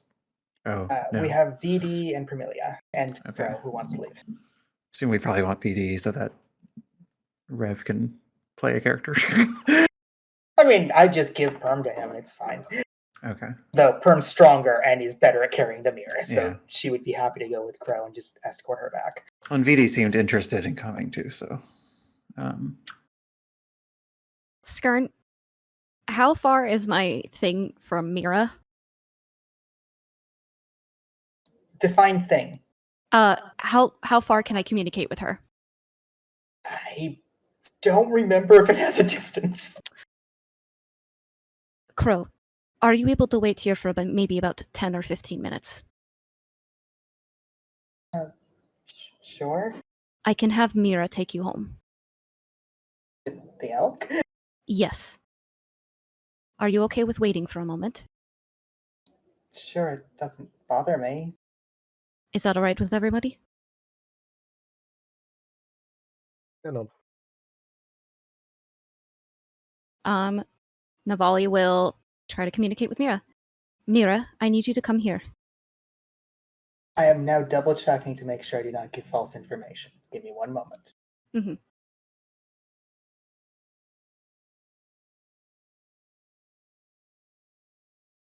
1 mile of you. It needs to be within 1 mile of you. 1 mile, okay. Will states you can walk back for like 10 minutes and get within that 1 mile. Alright, and I'm guessing Mira can probably sense me even if I walk back to the group. Yeah, I mean, assume that she'd start heading towards you, figure out, oh, then I head this way because you moved a bit. Yes, Navali will do that. So it takes a little bit longer than expected, but after about 20 minutes, the elk appears and Crow just climbs on and starts tying the mirror to the elk. If that was what was expected.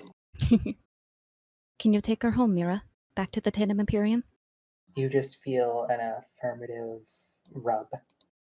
Navali will give Mira a couple pats. Good girl. Take her safely and be careful. And the elk, very tired, because even though it's a celestial, it follows the rules of whatever form it's taking, slumbers back.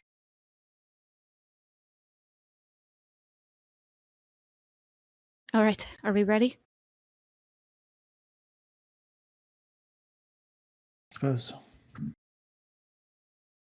Let's go to the Happy Pistachio. You head there. It is now 4:30 in the morning. All of you are starting to get to that point of like, we should not have stayed up all night. But you're capable of doing so. And it is because you actively chose this place, it is a place that is open throughout the entire evening. Mm-hmm.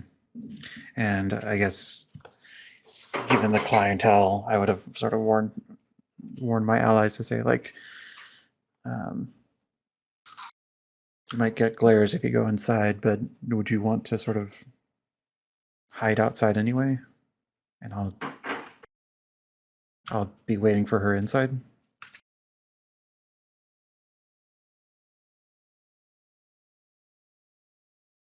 I think that sounds good.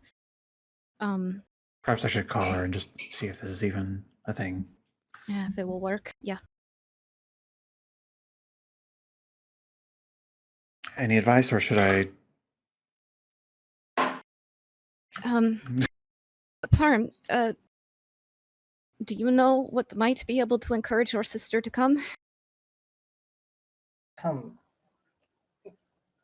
No, men generally, and that's what you're doing. I don't know. Liren, Yes. you were inspired by her amazing, incredible skill when she was cooking. You want to chat more about her incredible magical prowess. Yes. Right. Um, she does have powerful divination magic, as we know. She tracked us, so maybe you all should get into position now, in case she looks in on me and notices we're all here.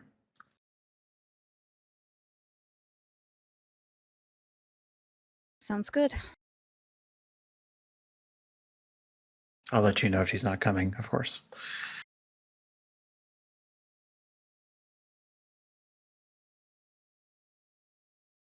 And then Leo will wait for people to get in position before he get far enough away from him that he can make the call, but sort of hoping that if he is seen sort of with a similar spell to the clairvoyance, perhaps, that that his party wouldn't be in the periphery. Sure. And he'll cast his version of sending, acoustic transmission, and just say, "Hey, Rose, I know it's late. I was wondering if we could talk a little bit about some of your magic and perhaps over drinks."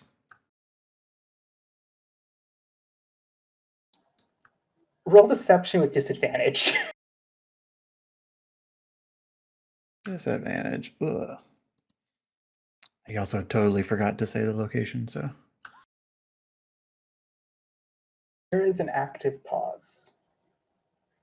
And that spell doesn't last very long, so that active pause is definitely cutting on some of the talking time. I'm going to tell you where I am tomorrow. Are you all that impatient? And it sounds like she was about to say something else and then cuts off.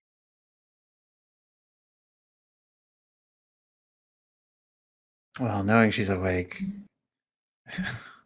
Leo's just going to send the message, send it again. Oh my god, wait. Okay, using his. Oh wait, okay, that's right. I do have level 3 slots. Okay, he's going to send it again to open up the line and say, "It would set our mind at ease if we could talk tonight." I don't know what I'm going to be tonight or this morning. I will know tomorrow evening. I'm sorry.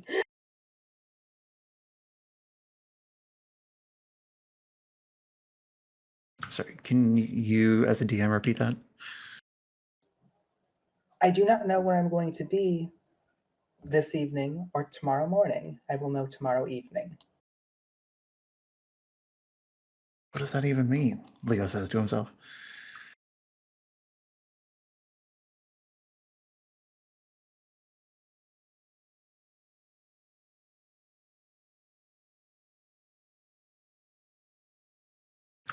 Leo will rally the crew, just sort of as they were starting to get in, and say,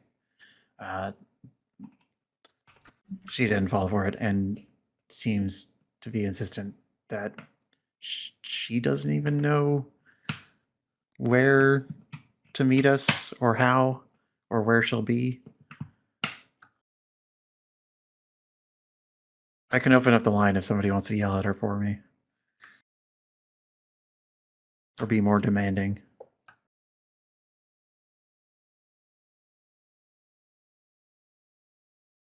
I mean, someone can roll insight on those words if you want.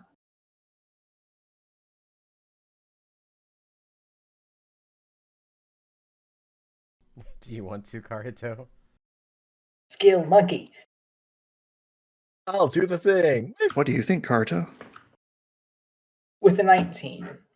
With the phrasing that she used, it's the kind of phrasing that someone would use if they're currently moving, as in they're not currently stationary and can't physically just say where they are because they're not in a place.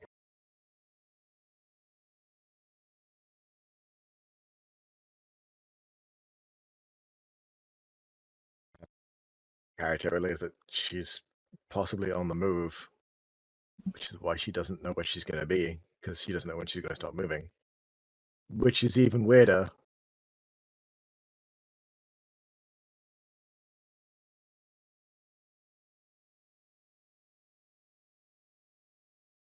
Rose, why are you being so weird? Stop being so weird. I mean, out of character, you know why. Oh, yeah, absolutely.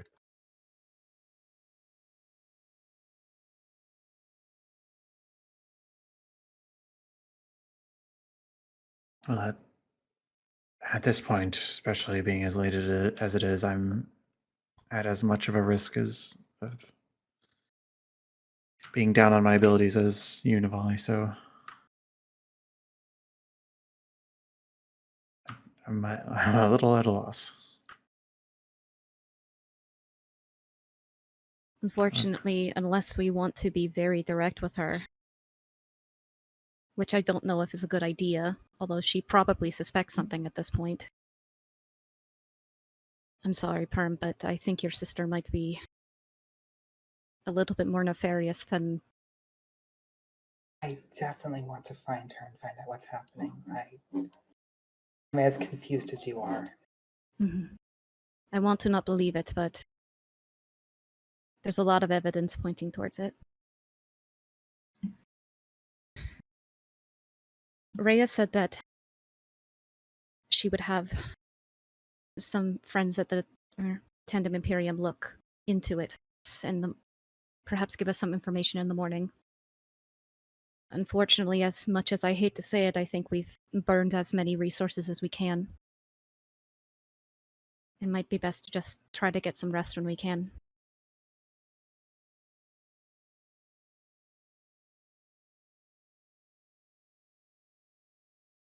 I would like to offer you a devil's bargain. Okay. I will allow you to get a long rest if you agree that you all wake up between noon and 1. Why is that a devil's bargain, That sounds Scam? fine. Yeah, I mean that kind of occurred to me. I was going to ask, like, if we still get in 8 hours of sleep and just wake up in the afternoon, what does that mean? What if we do this? If we agree to sleep till like noon or 1, but ask that if the Tandem Imperium finds something urgent that they wake us up.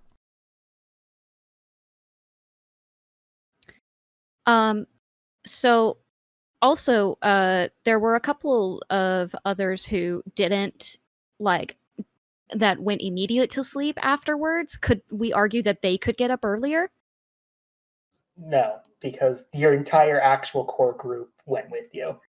NPCs will get up earlier and can talk to them, but that doesn't help you too much. Oh, sorry, I meant like when Leo 6 and Yeah, Volume Perm stayed splitting up. up the sleep wouldn't help too much. Okay. No, I mean, Rose said she wasn't even going to talk to us until late at night. So Yeah, but if she's moving, I the I do longer like. Sorry. the longer she's moving, the further away they get. So I do like the idea of if something immediate happens, they wake us up. Sure. I mean, you can absolutely tell them that. Is that okay with the group? Yeah, character will agree to that. And you just give the DM more options to give you exhaustion and not get your spells back. Yeah.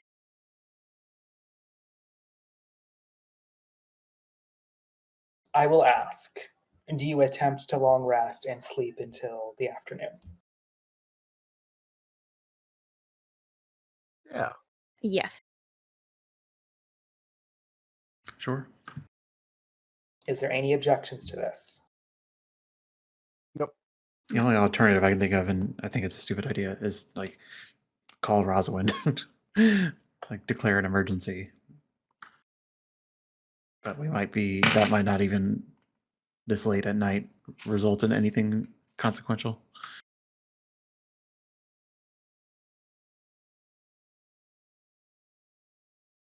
All of you successfully long rest. Yay. Get your Long spells rest. back, full heal, don't get exhaustion. It's afternoon already, and as you start waking up, you can tell that the Tanning Imperium decided to close up for another day, and several of them are just waiting for you to come to consciousness, but just not decide to wake you.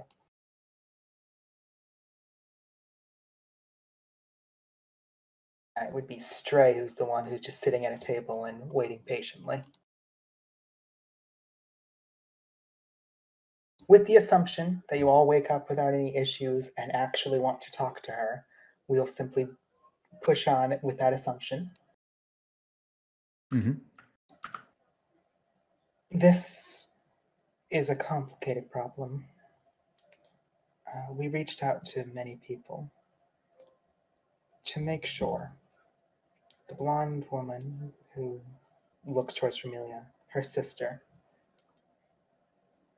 you sent her here about a month and a half ago, correct? I believe so. She paid for the guild membership. We then found out that she disappeared for about a week afterwards. We know that she went to the sewers and possibly whatever's underneath there for at least a bit of that time. And then when she reappeared, she turned in a petition, made a decent amount of money, and then seemed to have more money than she should have.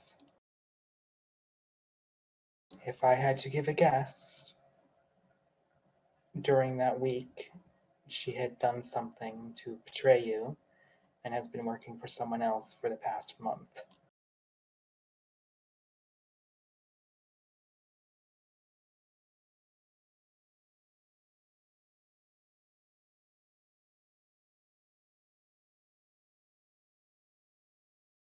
I don't understand why, though. So I talked to my other guildmates about this. And do you remember, looks towards Liren and Six in this regard, that you asked about vampires?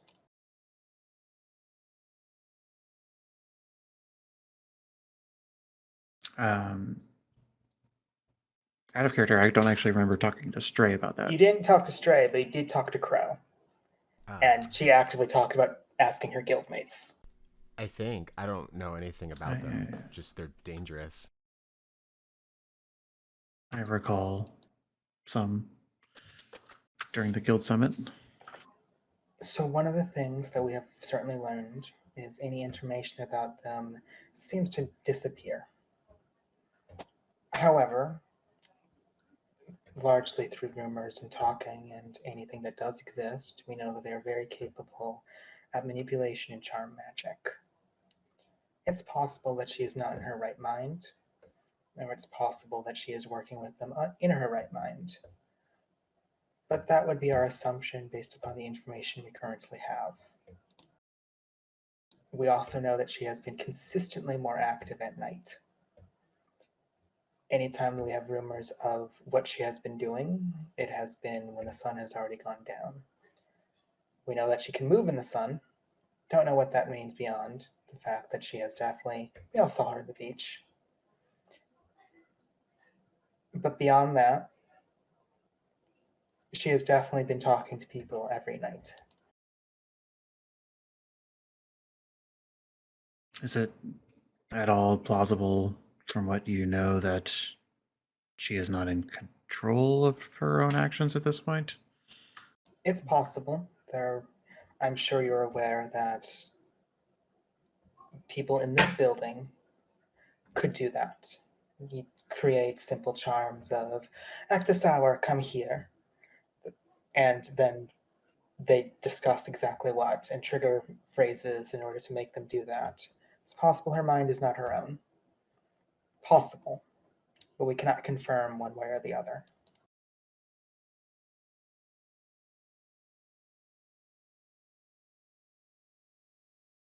How can you tell if someone is a vampire? We have no idea.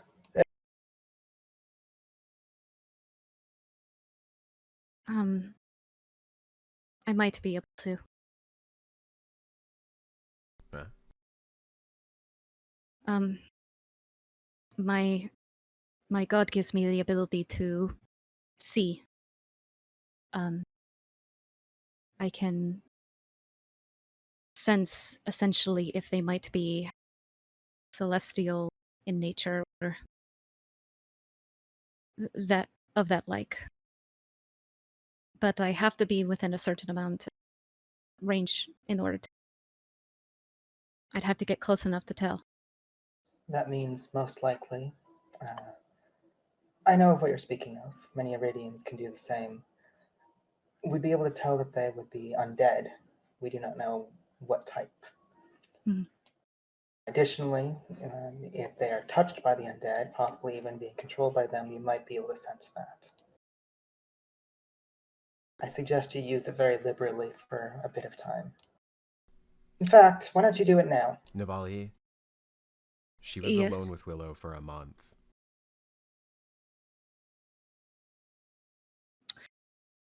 She was with VD as well. Both of which, unless you said otherwise, are nearby.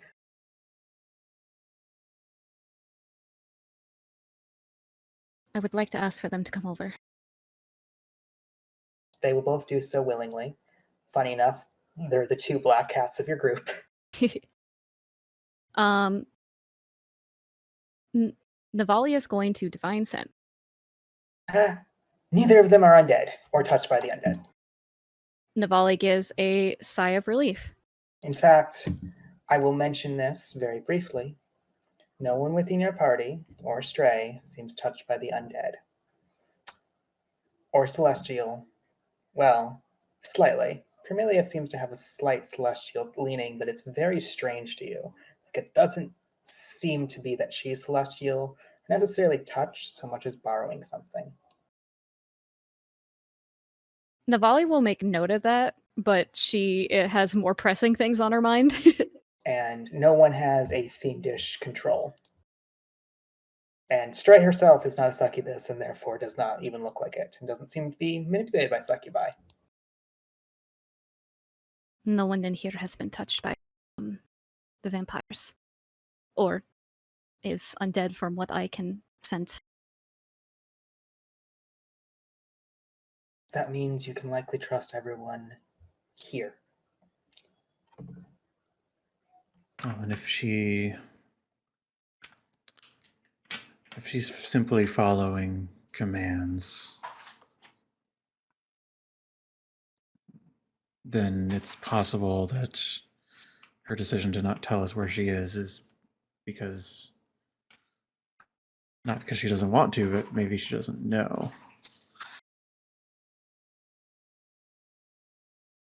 She doesn't know where her next meeting location will be.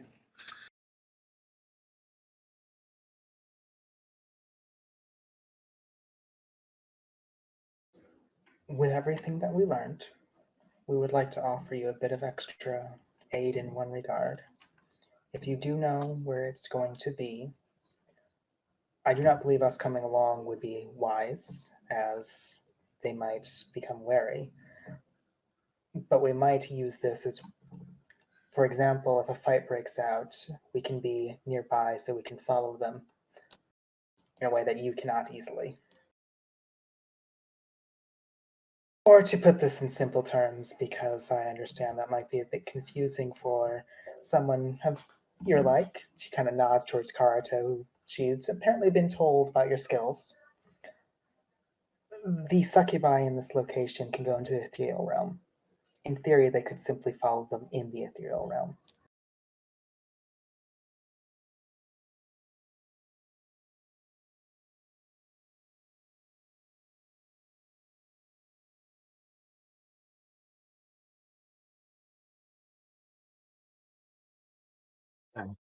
Such would be incredibly valuable. Thank you. If that is the case and you would like that benefit, would you like Rhea or Linnell to come with you? Again, they will not be participating in any battles, merely as scouts. Personal choice will be Linnell.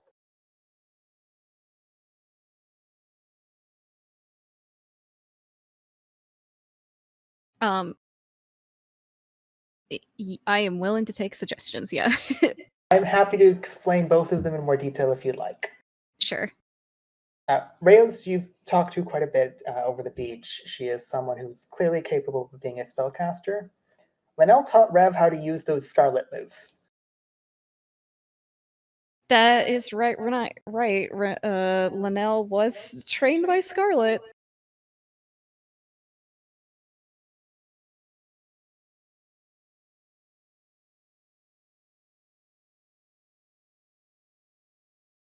I don't want to make the decision, so I want to put it up to a Soto vote.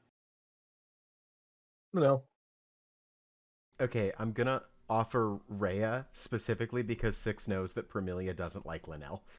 That's kind of what I I'm was going to thinking. correct you. Permilia does not dislike Linnell. The problem is she's worried about the fact it's her ex. Yeah, like in my head, I'm thinking like that's kind of awkward.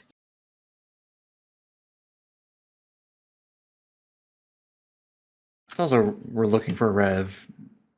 We're not looking to like we're looking for the most capable person, not the least awkward situation. That's fair. What do you think, Celestra and Leo? Who do you think we should bring? I don't have an opinion. I have a strange question. Do we have a piece of Rev at all? Something. I don't think Rev has ever given you anything. Yeah, but and I was like asking myself if there's like, you know. Can I offer an even stranger to that? Sure. Navali and Rev are blood bonded. Rev knows where you are. You do not know where Rev is. No, that's what I'm saying is, could Navali theoretically, could they use some of her blood? Well, You gave her Rev your blood, not the other way around. Gotcha. I was thinking that maybe like it could be sensed in the sword thing. yeah, and this is a long shot. I don't. But Leo would maybe ask Ricardo's help in finding just like some stray strands of Rev's fur that maybe when we were visiting here some time ago. I don't know. Leo's theory is, and Skern, tell me if this is stupid and not worth pursuing, is that Crow's spirit tracking spell says if you use a fragment of an Eidolon, you can track them. Sophia and Rev are different beings. Okay. I was thinking because they bonded that somehow it would be. Okay. And Leo disregards this train of thought because it's not worth it.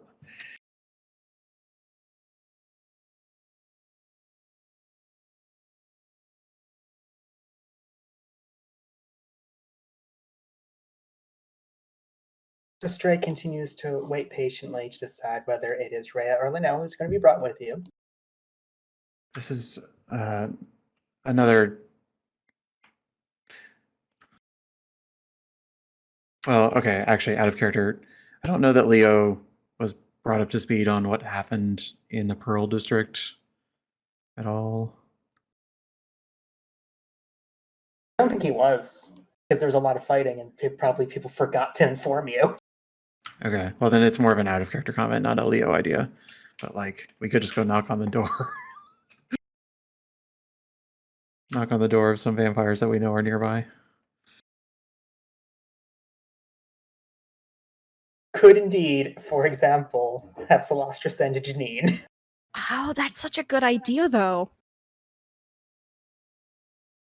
We It's don't not know. like I mean, Janine wasn't Janine like a third party?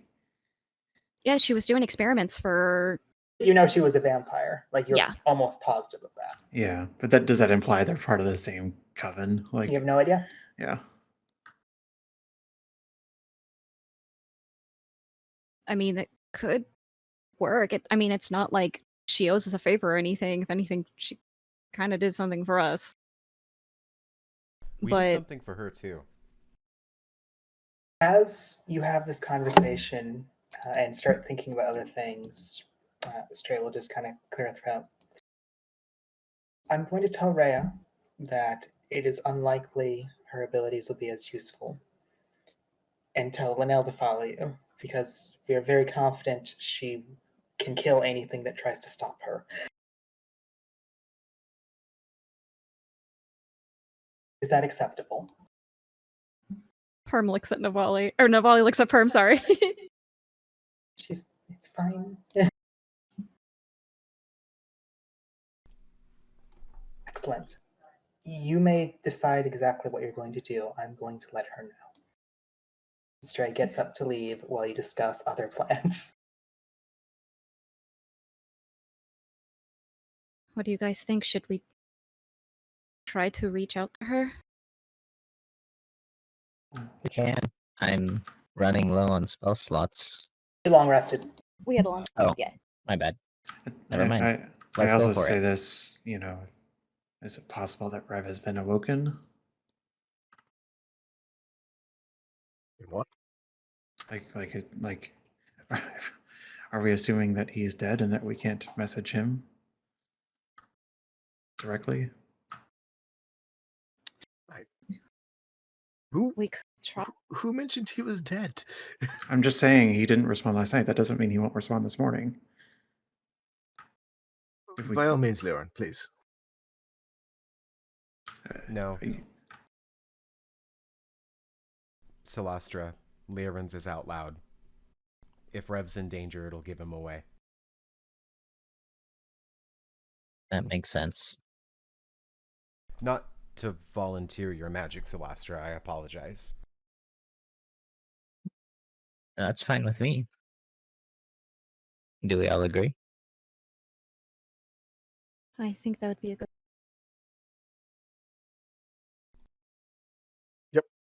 Do it. Please. All right. Celastra will do it. What exactly do we want to ask? Where are you? Are you okay? Can we find you? Where can we find you? Celastra sends that.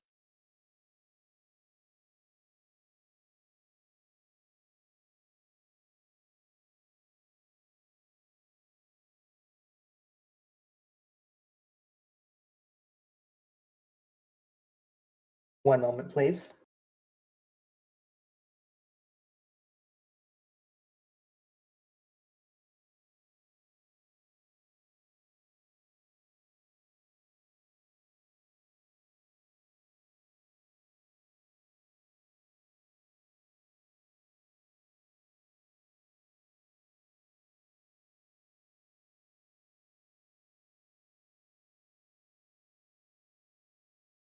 Skarn, while you're thinking about that, can we say that we have changed out spells if we want to? Absolutely. Your spell does not go through. As in different from no response? It simply doesn't work. Okay. Actually, roll me Arcana.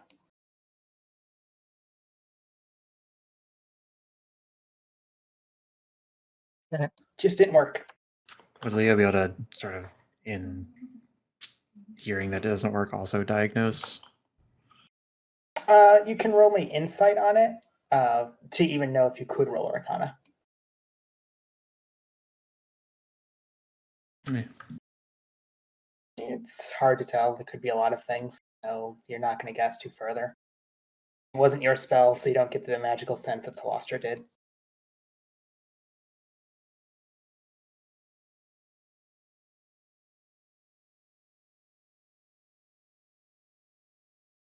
But yes, to be clear, you long rested, so you may prepare your spells, Paladin and Cleric. Yay. Goodbye. Create food and water. Do you want to just sink all the vampires in rice?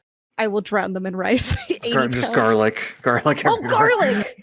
Oh. That's not a five. That's not a 5th edition thing. Really bland garlic. State for the in record, Pathfinder, you could do that. I will state for the record, create food and water explicitly says bland. Garlic is a flavoring, immediately overruled. No, see? What I say? It's holy garlic. It's from a paladin.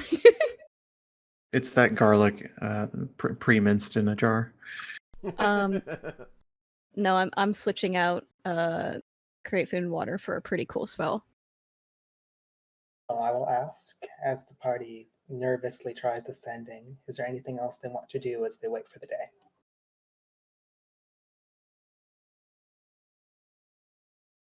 I mean, barring knocking on. Well, sorry, Leo doesn't know that. Like, barring scanning the city, Rose did say she would tell us. We could check in with her again.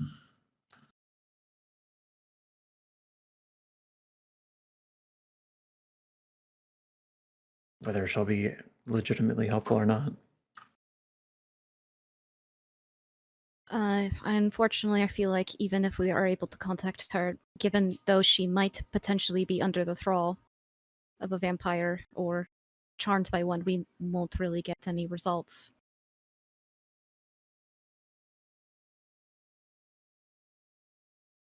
I mean, there must be an agenda. And if she did tell us something, we would be playing into that agenda, but it would potentially give us a lead.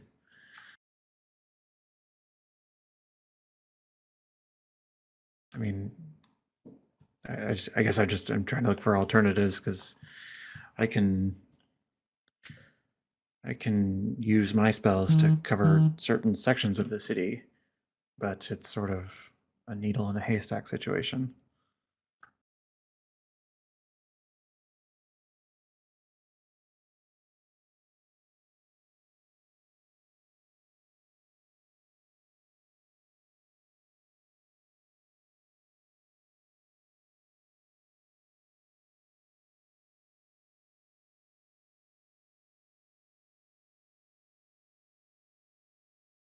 Admittedly out of character, I have no idea. I am happy to say you nervously wait for more information if that is fine with everybody. So we were waiting for. Did it be contacted or for the Tandem Imperium to give you more information? One or the other. Tushiyuki was also out scouting, if I recall. Correct. Unfortunately, I think that might be the play. The only thing I could maybe see as possibly being a good idea or interesting is reaching out to the I don't remember her name, sorry, Janine. but Janine, reaching out to Janine, but I also don't know if that will help. It's a gamble, but I think it's a good gamble. Oh yeah, when I said that out of character, I wasn't even thinking about Janine. I was thinking the house that went to with Permilia. Rev's the only one who met her. I guess Perm did too, but Perm, that's yeah. in the Pearl District. You can't get in there. Yeah. Well, we could if we were There's complications. illegal about it. Let's just say there would be more complications even trying to get there. Yes. But I guess I out of character don't know what Janine. The reason I mentioned Janine is everyone in the party knows. Yeah. Perm doesn't really remember that house. Oh, true. Okay, I'm fine with whatever. I'm just sort of throwing out options. Sorry. All good. I will ask again, just before we move on. Do you attempt to contact Janine? I think Six is right. It's a gamble, but I think it might be worth doing. Willing to try it. Navali's just inwardly hoping that they aren't poking a hornet's nest. What do you say? It's a great question. Perhaps we could say something along the lines of, "We're sorry to disturb you. A friend of ours was taken. We're certain it was vampires. Black and brown cat. Black and brown cat." Is that 25 words? It's under. I mean, is that what you say? I think that makes sense. Does anybody else have ideas or anything they'd change? Nope. I mean, us not knowing this person, should we offer? Is this an inquiry, a friendly inquiry, or is this like a? Should we offer to pay for information? I think we should see what she asks for, if anything. I think that might be a good idea. So that's just so smart. So you send your message. A pause. Your spell went through. You're a little worried after so many failures that nothing comes back, but then a voice appears in your head. You learn quickly. Yes, one of us took a gamble. I look forward to seeing if it pays off. I will convey that to the group, and Celestra is visibly upset that we did not get anything more specific, and it seems kind of nefarious. Oh, we really did poke a hornet's nest, didn't we?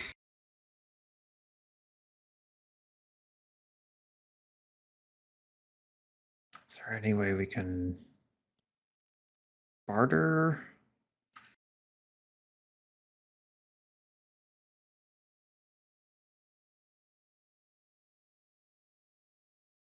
Can we incite those words, Skern? I'll allow Celestra to do so for certain, as she would get the tone of the words. Everyone else would be kind of difficult as they're very guarded. No. Hard to tell. It sounds a little nefarious. Sounds dark. Definitely vampires. Well, now it is the morning, and we have no concern about having a sleep. Perhaps it is time we told Rasselwyn that one of us has been kidnapped. By vampires. Maybe don't exactly tell the man who answers that part specifically.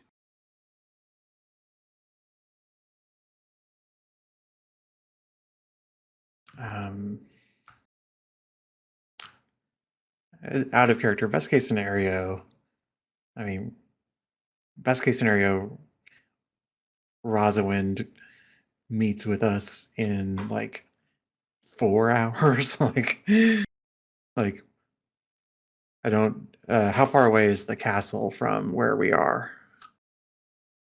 Within the Pearl District, probably 2.5 hours. I just sort of share that with the group. Is that Rasselwyn could be literally anywhere at any given time. We know this.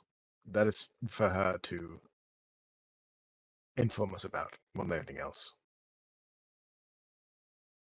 Besides, she may be concerned about literal vampires operating within the city with such impunity.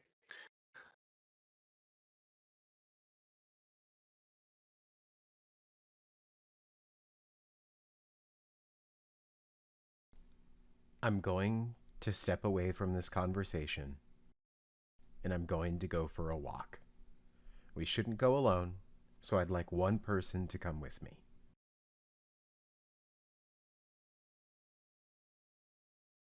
I'll come with you. She nods.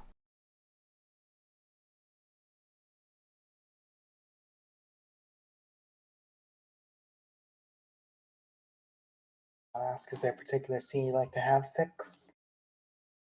She doesn't have a large conversation prepared, but she explains to Karito that the nervous conversation was causing her to think in circles. She is trying to clear her head.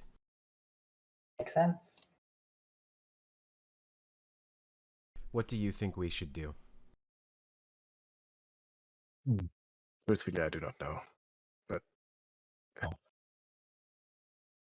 telling Rasselwyn just feels like something that should happen, at the very least. The way we word it to her assistant must be very careful. Simply telling her that this is an emergency and we do not use the term lightly might at least attract attention. He won't believe us.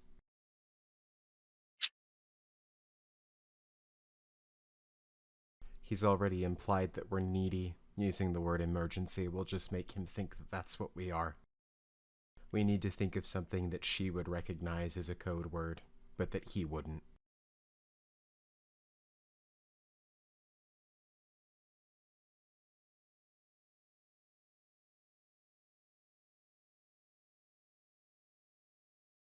Oh god, this is the point where I rack my brains to remember if we know Rev's given name.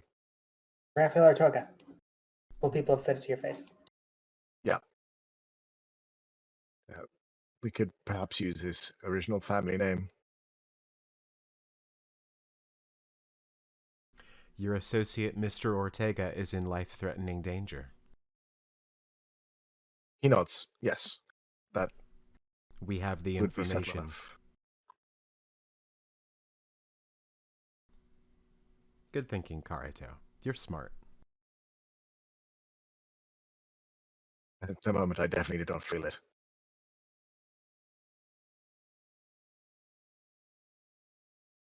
She needs to know. He knows sensitive information about her, and if he's charmed, he could give it up. He nods. At the very least, of course. That, and I hope she at least values him on some level. I know she does.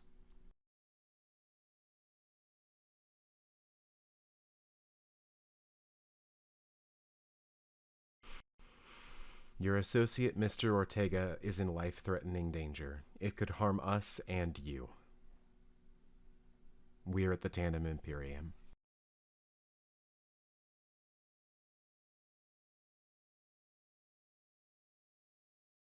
What do you think? He nods. It is formal, impassionate, but firm. He nods again. She does want to take a full circuit around the block to ruminate on these words before bringing them to the group. Well, I could open up the line and you could deliver it if you Gladly. think you could drive it home. I think I could. I've got good motivation.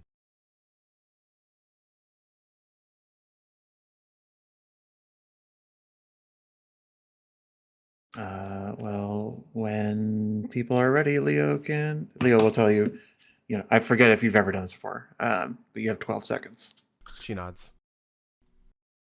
And then we'll open up the line for you. An associate of Rosawin's, Mr. Ortega, is in life-threatening danger. It could be a danger to herself and to us. We're at the Tandem Imperium. The response coming back was, every time. She will be informed, as usual. Thank What you. she does is...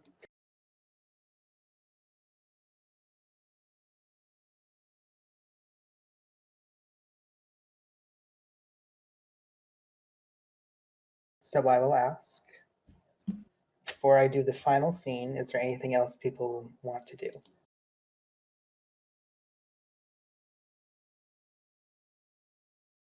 I'm just sort of just confirming we are not messaging Rose. I have recovered my spells. I wouldn't.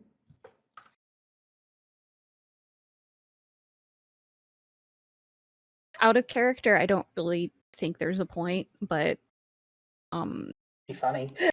it would yeah, but it's one of those things of I don't really think there's a point.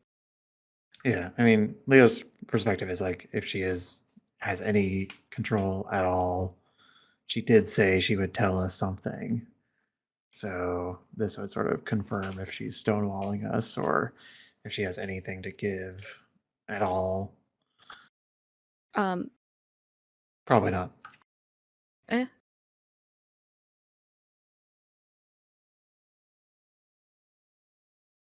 Well, for the sake of some brevity, a bit of time passes. The message to Roswin definitely went through, but no one else comes to tell you. Tushiyuki eventually comes back, letting you know that he is positive that A blonde woman has been seen last night going directly underneath the city, finding sewers and moving that way. Beyond that, he's unsure of where she went. And then you get a message from Rose as the sun goes down, giving you very direct directions to a warehouse in the docks.